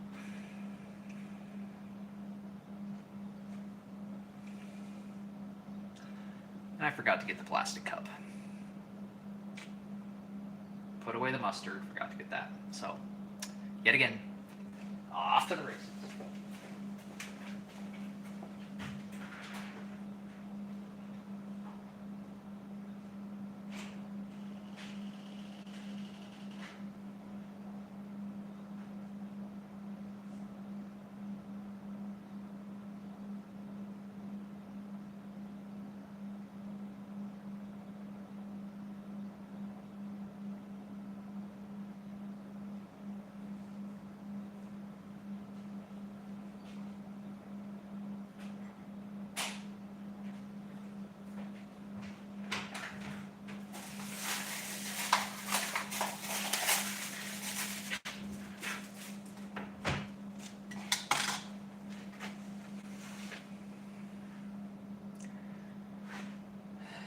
I'm amazed this many people's been sticking with me this long for something this slow. I mean, it takes forever for a mustard patina to pop. Yet I've had consistently between 3 and 5 people in here with me watching me do this. I never thought it would be so fascinating to watch mustard dry.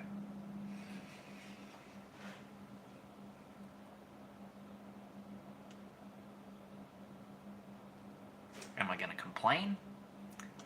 Hell no.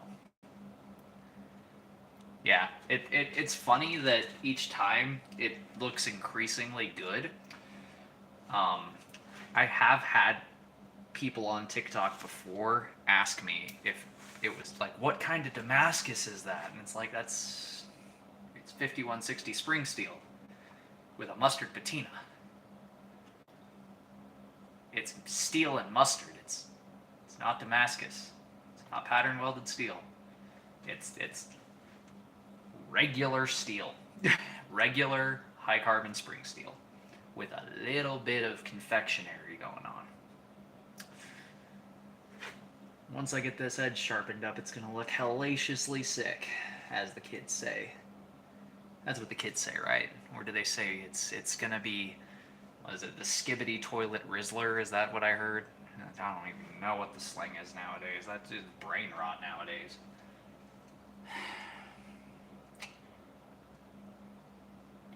The new generation is doomed, people. The new generation is doomed. If Riz and skibbity toilet and crap like that is the slang of the modern day, they're doomed.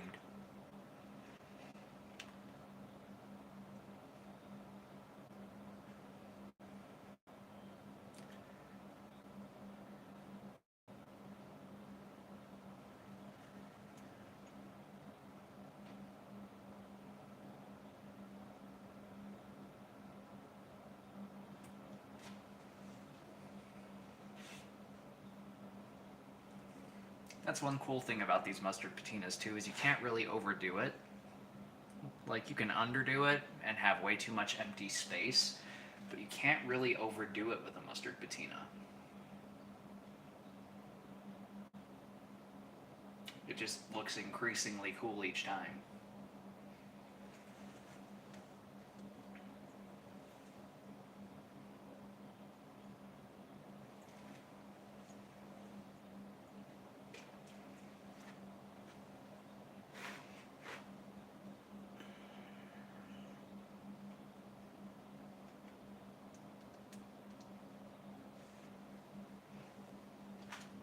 If you guys think it looks cool now, just wait until I wash it off and hit it with some oil. Whew. That looks sexy when that happens. Because the oil helps to polish the overall finished look.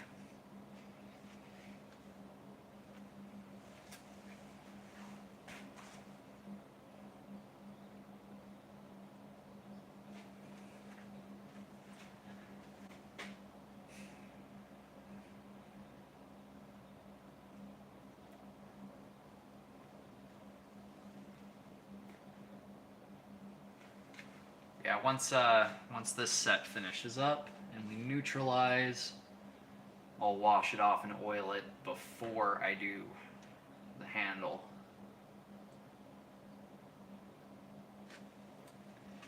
That way you guys can get a really good look at what it's going to look like before it gets sharpened. And the sharpening is going to be tomorrow, because it's getting late. And I'm getting cold and I'm getting tired.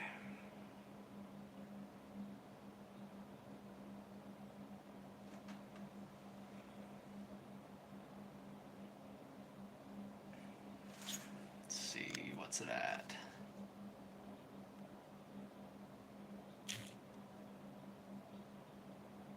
Did the timer not even get set? Nope, the timer didn't. Oh, fun day. The timer didn't even get set, so looks like we're going 15 minutes from now. That's fine. I'll just make those lines really dark and striking. Make those flames a really deep feature. And I mean, this is just one of many methods of acid etching you can do to steel. There's a lot of different methods of acid etching you can do.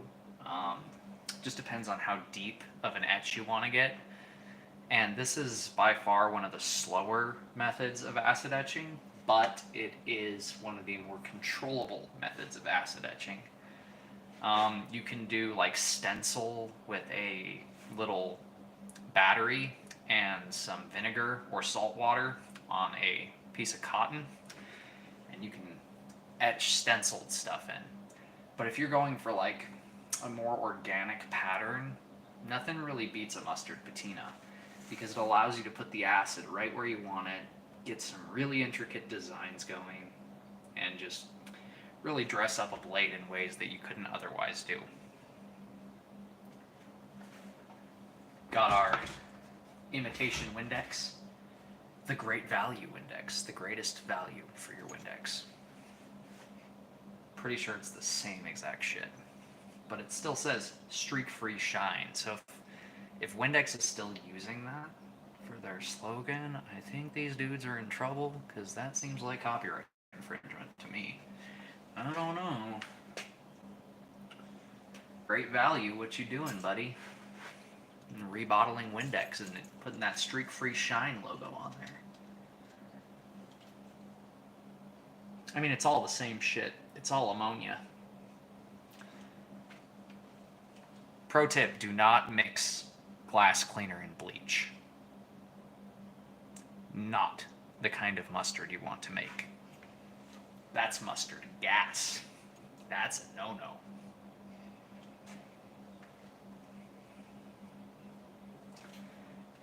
You don't mix them. Yeah, it all works the same at the end of the day, exactly. But yeah, you don't want to mix cleaning agents. There's a reason on all those bottles say do not mix because you can make some very not lung-friendly things and gas yourself. I know somebody who did permanent damage to their lungs to the point of needing medical intervention because they mixed chemical cleaners.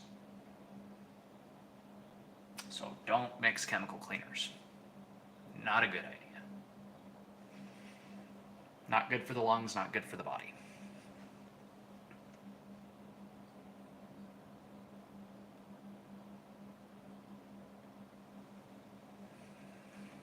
Sorry, I keep making you guys stare at the back of my head. I've just noticed that.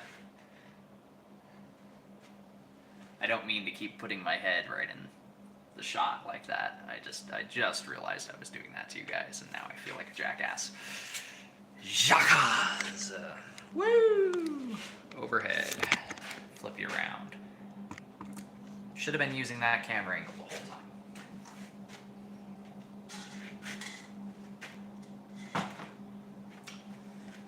Yeah. Well, now we know for future videos. Future live streams if I ever come out in the garage again.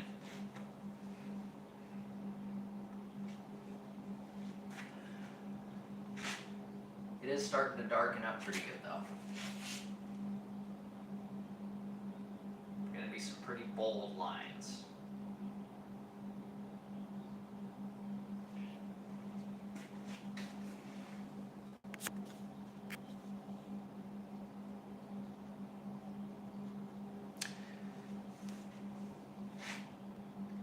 I will return momentarily. I have some business to handle inside. Gotta go see a man about draining a snake.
I have returned.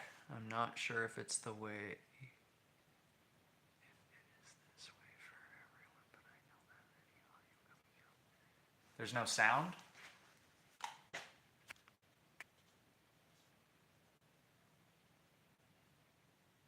Is that better?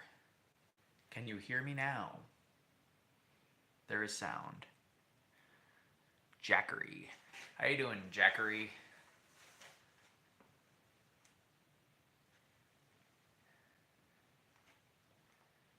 Did that fix it? I turned off Bluetooth. I think my Bluetooth headset might have died on me.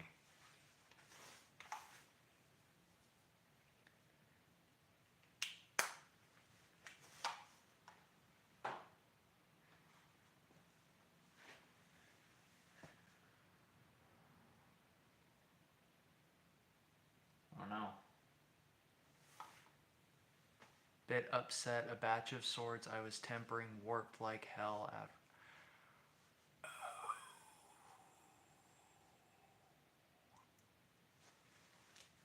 Ouch. That's painful. How big's the batch? Were you like doing, like batching out a couple of like longsword blades, like 2 or 3, or are we talking like 5 or 6? Oh, damn. That hurts. That hurts a lot. Are they all warped? Like, did they all take a warp? And is it fixable? Like, is it too significant to where you're gonna have to like go back, reheat treat, go through the whole process again? Or is it like fixable in grinding?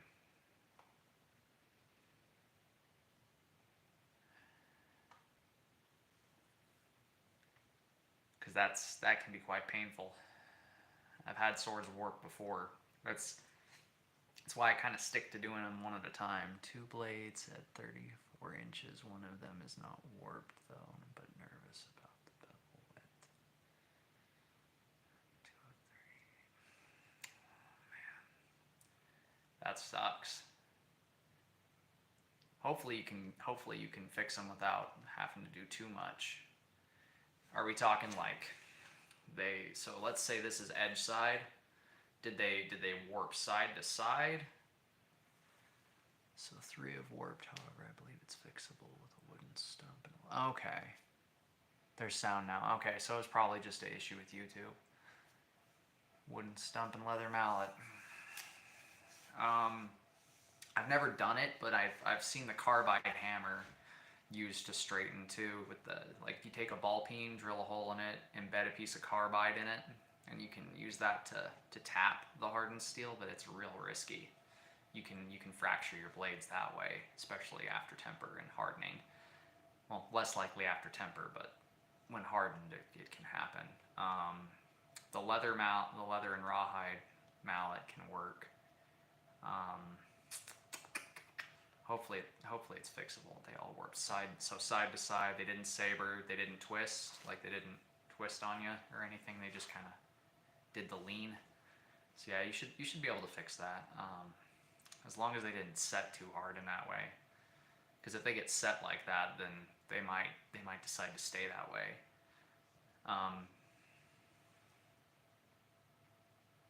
It's not too bad. Okay, cool. Yeah, I'm glad they're fixable for you. Did you normalize and anneal and all that stuff to de-stress the material? Like, because I know sometimes if you don't do it enough times, like I usually do 3 times, but there was one sword I had to do it 6 times because normalizing thermocycle. Yeah.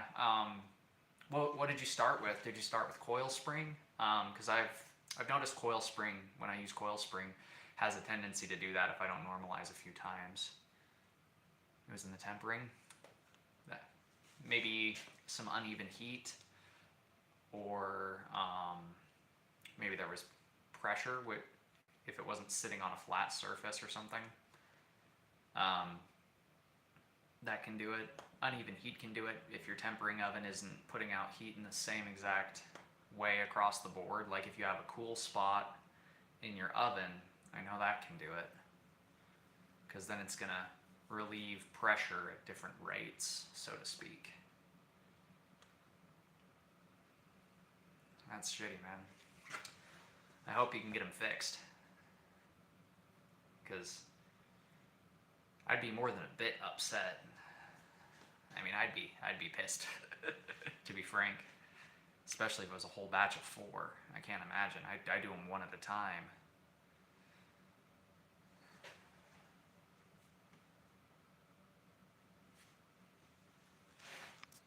Let's see here. Okay, that should be plenty of time for this to be done. So let's get this wiped up and neutralized and whatnot. Move my squishes. Wipe it down.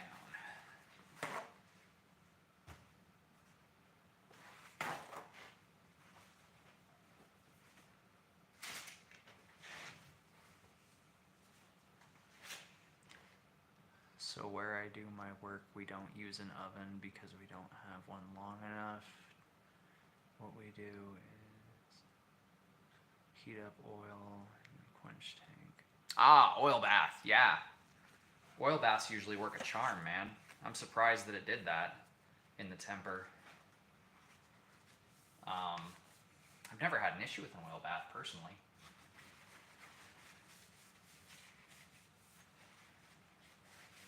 That's my first time hearing that an oil bath screwed something up like that. Is the shop indoors? Oh, they were on a time crunch. Got you. Is the shop indoors or is it outdoors? Because with how cold it is, if it's cold in your area, I mean, that could have affected it. Could have cooled the oil in like a certain area, or maybe there were air bubbles indoor. Huh. Yeah, the only thing I could think of would maybe be that there could have possibly been like an air pocket on on the swords in some place or something. But I've never had an issue with an oil bath, so I honestly would not know what to tell you on that. But I'm glad you say they're fixable. Because my shop's outdoors, so I'm in Utah, so it gets rather cold out in that shop. So I'm always combating the temperature. I think you missed the bit above the message about. Oh, time crunch, yeah. Gotcha.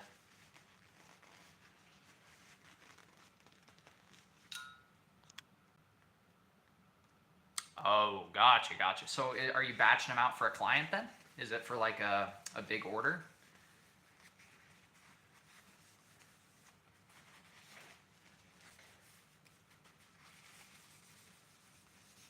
Because that sounds like a pretty big order. I mean, I'm a one-man shop, so I don't know if you're a one-man operation or if you're multiple people. But I mean, 4 blades is a pretty big order to fill, especially if you're on a time limit.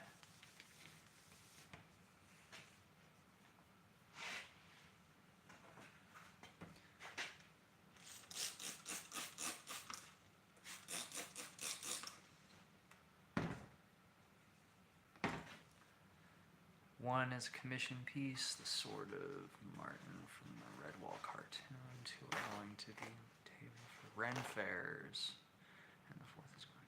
Ah, gotcha. So you got a Ren fair coming up in your area. Oh, you're in Utah as well? Wait, have I met you personally? Whoa, no. Sorry, my bad. I was trying to look at the account. I am so sorry. I was trying to look at the account, see if I could recognize you, but damn, I accidentally hit the wrong button and it said it hid you from the channel. I am so sorry, man. I did not mean to do that. Freaking stupid ass live streams. I am so sorry, man. Crap, sorry. Can you still comment? Don't think we've met. Ever take class at Wasatch Forge. Wasatch Forge. That sounds so familiar. Who runs that? I'm part of the Great Basin Blacksmith Guild here in Utah. So I'm sure I've met the guy who runs it. What's the name of the guy who runs Wasatch? That sounds super duper duper familiar. Matt Danielson. Yes. I've never taken classes there, but I have ran into him. Cool dude. Very, very cool dude. I'm part of the Great Basin Blacksmith Guild. The local blacksmith guild here in Utah. That pattern is really... Thank you. I appreciate that. Once I get it washed off and oiled, it'll be really pretty. But yeah, I think I probably ran into him at one of the guild meetings before. He was promoting some classes at one of the last guild meetings, if I remember correctly, because he was doing a bunch of classes here soon. He runs a blacksmithing school, if I remember correctly. If I'm remembering correctly, Wasatch Forge is a blacksmithing school.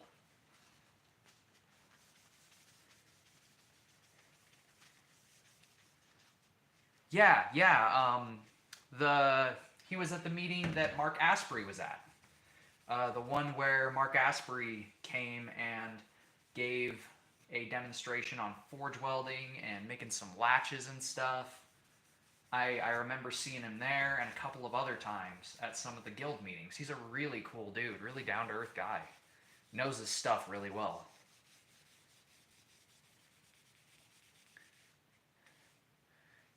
Have you ever been to any of the Blacksmith Guild meetings? I could have possibly ran into you there, because I've been to quite a few of them.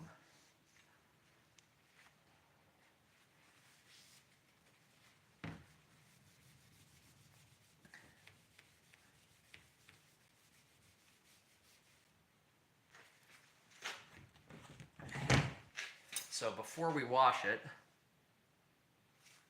let me see if I can get better lighting for this. Oh, this lighting is doing terrible for it. Come back over here where we had some decent lighting. Freaking camera stand. Thing's a monster. There we go. It's a little better. Kind of looks like faux Damascus with like a flame pattern running through the blade. But I'm going to go wash this up really quick, and then I will oil it and we'll be able to see it really good. I have not. I'm just a subletter at his forge, so I'm kind of just doing my own thing.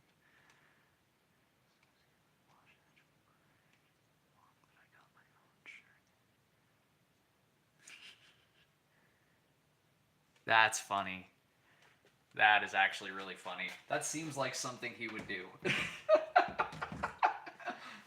But from what I understand, like from what I've noticed is he's the kind of guy if he's not giving you a hard weeaboo number 2.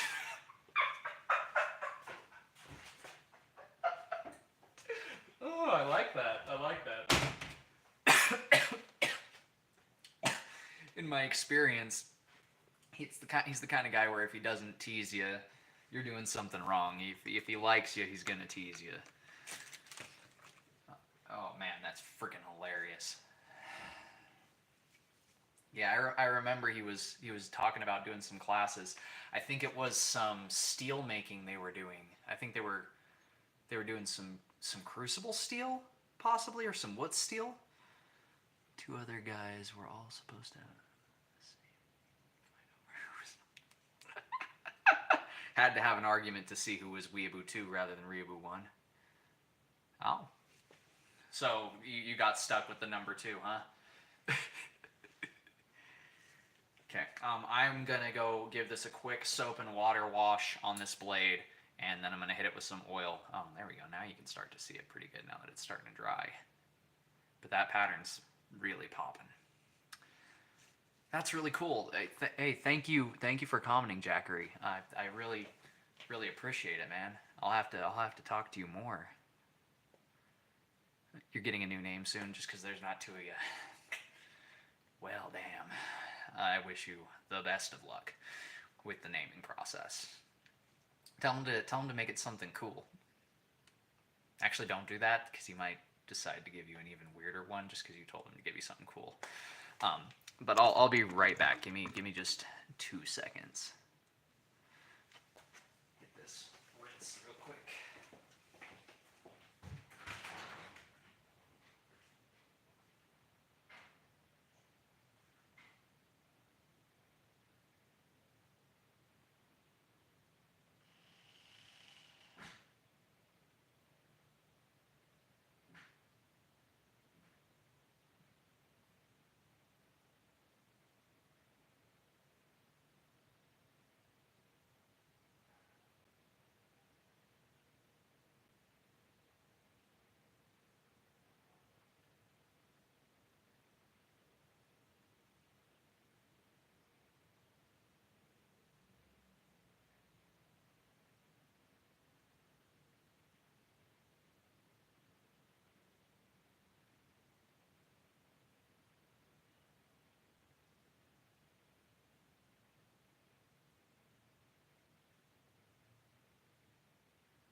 Sorry to run off on you guys like that. Snow White because oh no. Tell me he's not gonna call you Snow White.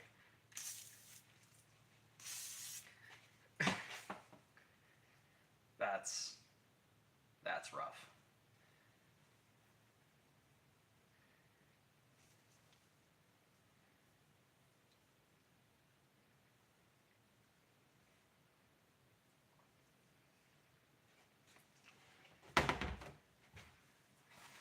Tell you what, you get thick skin as a blacksmith.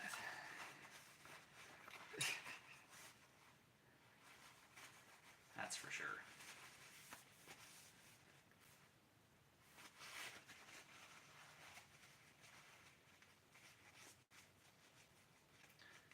I don't know if I can't remember what his last name is. Paul from Lightning Forge in southern Utah, the master smith that's down there. He was the guy that hosted the meeting that I saw Matt at last, and yeah, Paul's very similar to how Matt is, except Paul's very, very vocal about a lot of that kind of stuff. Yes, good eye. It is my take on the sword from 300. Kind of an axe sword of sorts.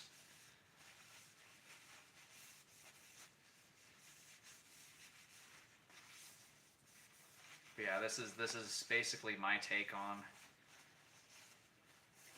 that sword. Wanted to give it a patina just to make it a little more unique, but there we are. Camera doesn't really do it justice as it goes with patinas. Kind of hard to get the light just right, but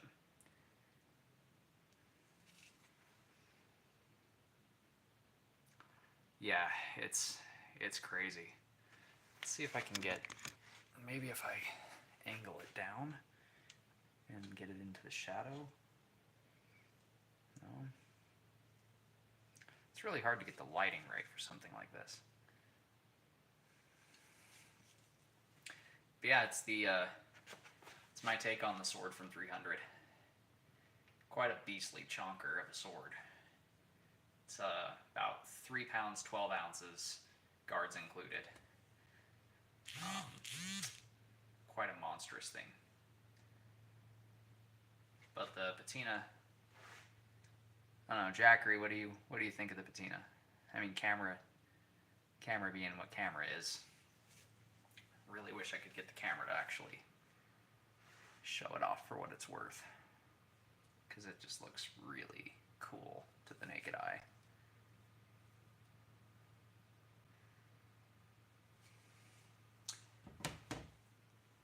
But she is hardened and tempered leaf spring. 5160 from an old truck.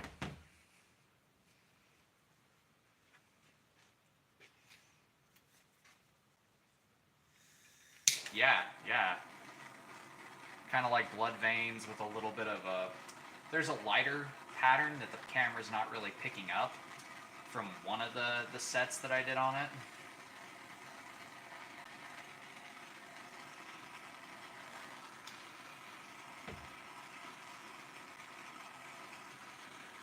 Just burning off the loose fibers of this twine so I can get ready to seal it with some resin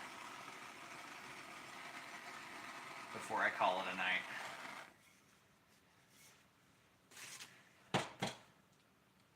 Blood veins. I didn't think of that, but yeah, that does look a lot like blood veins. You can kind of see it, that lighter pattern. It's like a faux Damascus with like the blood vein stuff running through it. One heck of a beastly sword. I am definitely looking forward to putting this thing through its paces. It's gonna be a hell of a thing to wield. So the Ren Fair that you're doing, is that in southern Utah? I wasn't aware that we had a Ren Fair coming up. I know that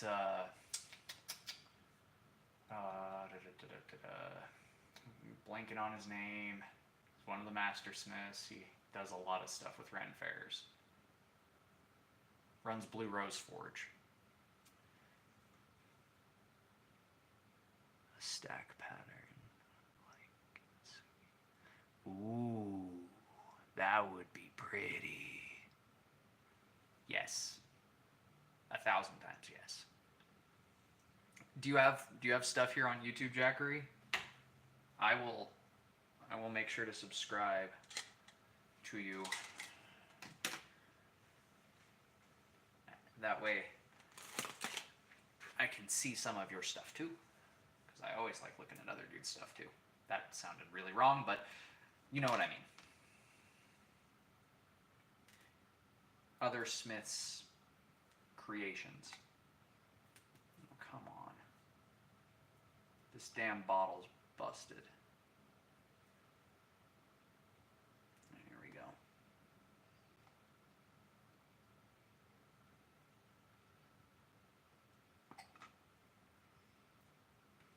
I might just have to take the frickin' cap off.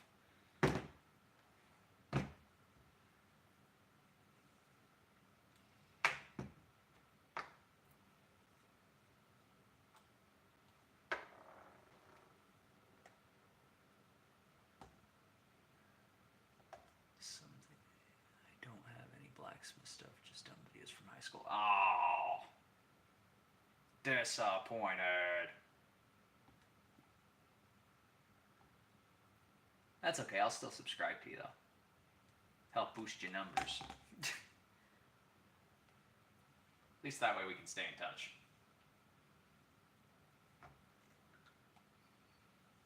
But is that Ren Fair here in Utah? Is it northern Utah, southern Utah? Because I thought all the Ren Fairs here in Utah were in the spring and in the summer. I didn't realize we had any going on in the winter.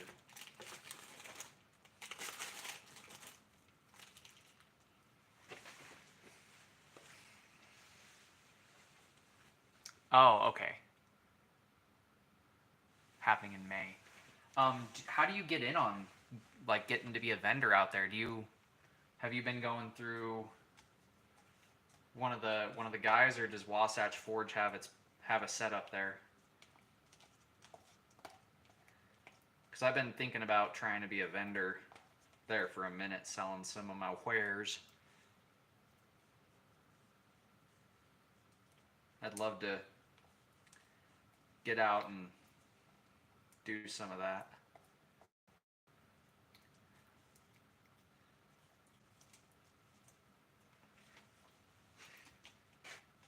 Been wanting to get to vending in person quite a bit.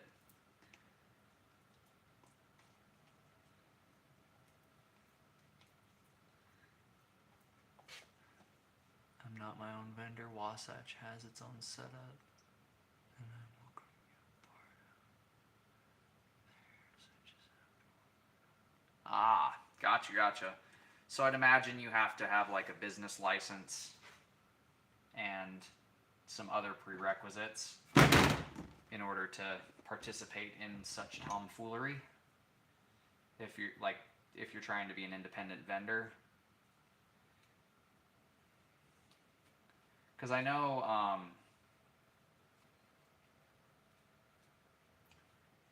Nielsen, Mark Nielsen, I know he does a lot of stuff with the Renaissance fairs. He's one of the master smiths in the guild. So, I mean, if you don't have the information, I completely understand.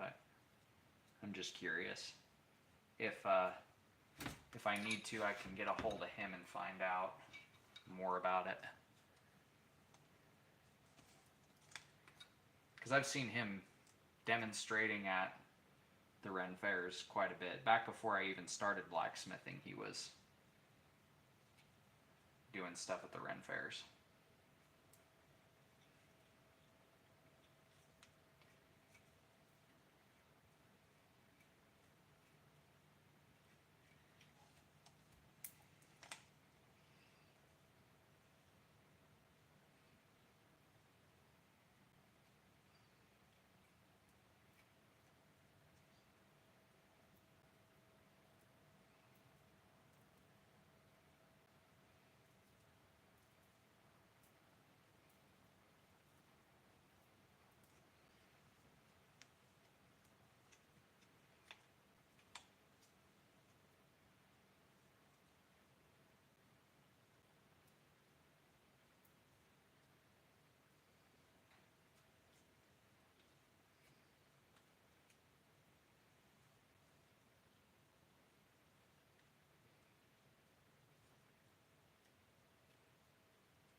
Not sure, although one of the other guys just got his own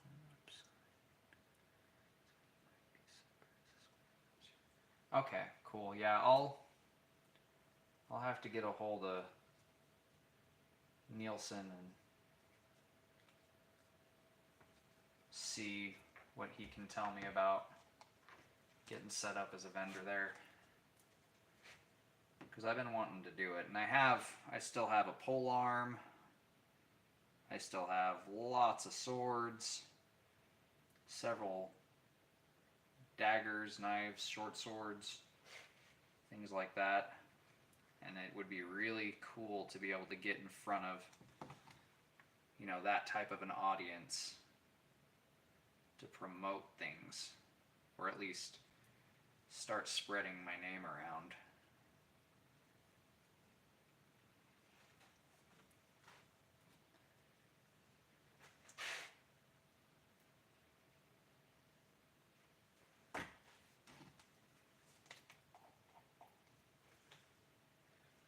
That's cool, dude. Small world. Small frickin' world.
But right now I am just resin bonding my jute twine wrap here.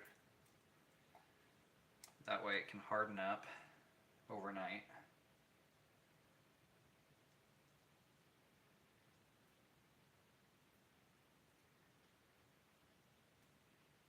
And then in the morning, I can deal with all these little loose fibers that are going to pop up on me while I'm spreading this. Then sharpen this thing up and test it.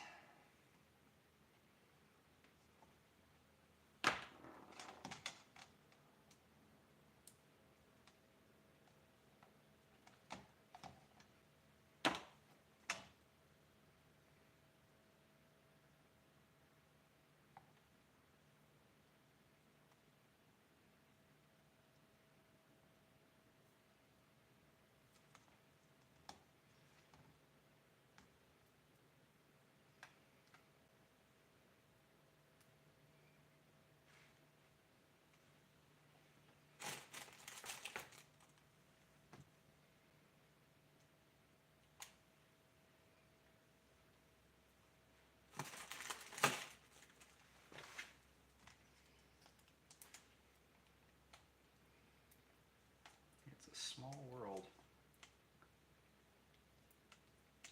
But yeah, when he was at the meeting with where Mark Asprey came to at Lightning Forge with Paul, he was talking about you guys were doing a big smelt of, like, I'm not sure if it was wood steel or what kind of steel it was, but it was a big consolidation. So like you guys were going to be consolidating a bunch of steel that had smelted into a blooms and all that kind of stuff. I thought that was badass. I was very tempted to join in on that because he was offering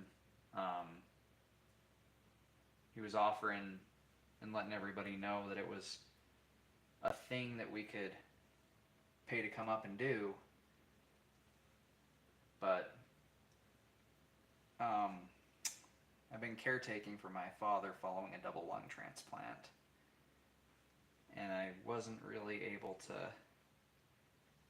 get that far out of Ogden for that long, unfortunately, around that time. But that sounded like a freaking awesome experience. March 17th. Oh, it hasn't happened yet. Oh, so I might still not be out of luck yet. Do you know if the time's already up to like register to go and do that? Or if I just go to like the Wasatch Forge website in order to apply to be a part of that? Because I mean, I'd love to do it, and I could swing a sledge, help you guys consolidate some steel. Oh, it's gonna be in Layton. Oh, awesome.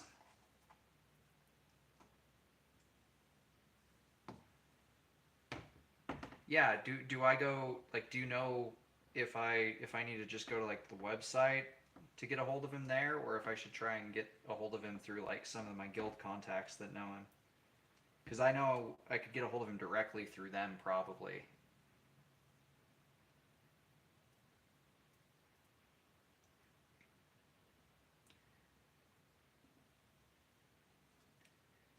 Just have to convince the wife to let me use the funds.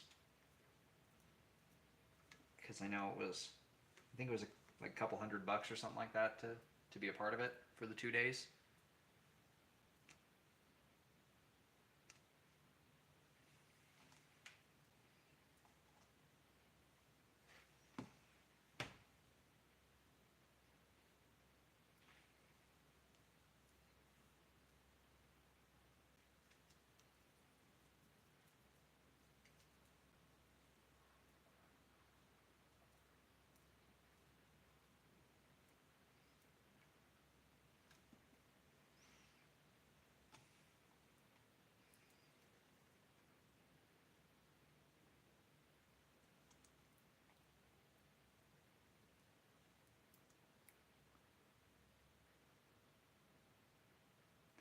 Got you.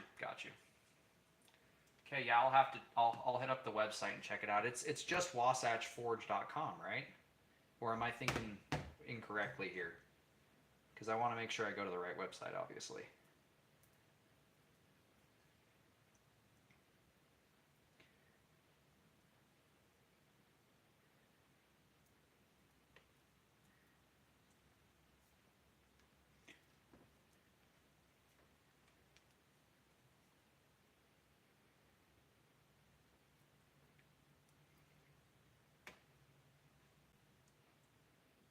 Cool. Awesome.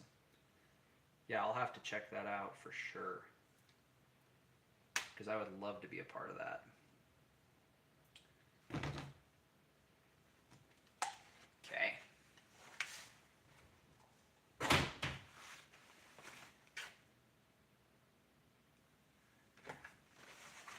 Dude, thank you so much for commenting and hitting me up. I appreciate it.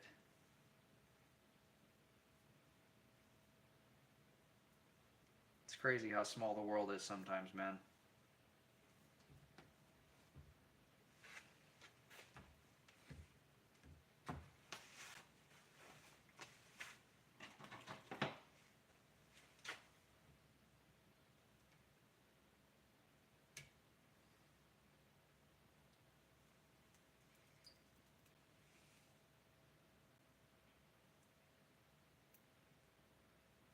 Pluck a bunch of these fibers. I don't know why I'm doing this. I should just use my torch like a smart person. Instead of gluing a fucking pair of pliers together.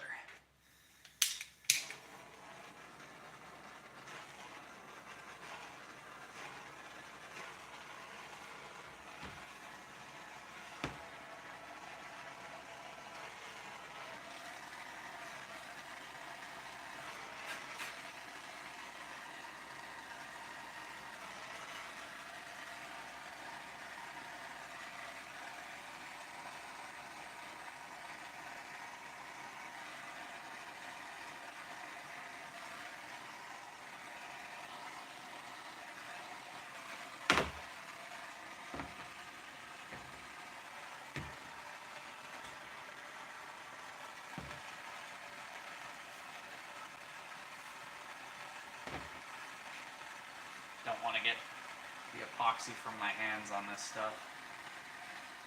On this blade that I just spent 3 hours doing a mustard patina on and getting all clean and polished. Get some resin on there and really piss myself off.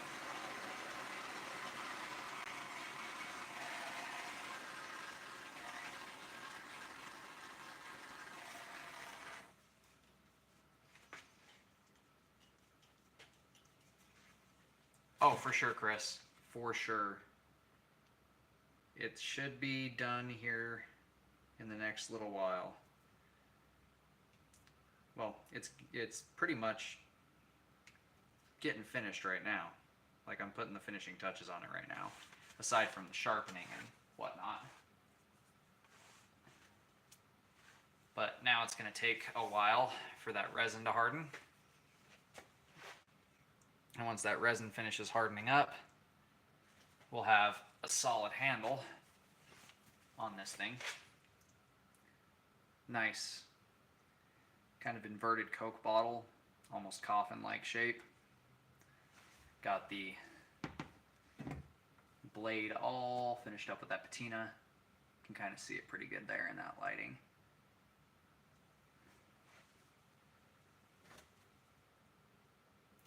That's a big beastly axe sword kind of critter.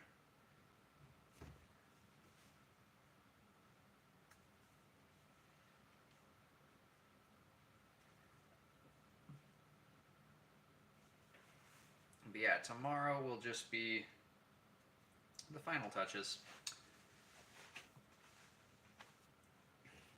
Cleaning up the rest of the loose fibers. Sharpening it up the rest of the way. It does have the edge bevel on there already, as I showed you, but not quite as sharp as it need be to be finished. But yeah, I think this is where we're going to end the stream though, guys. We're all finished up for today. And we did a lot today. We did the guards, the handle, got the grinding done on the blade, the patina. Pretty much got everything set.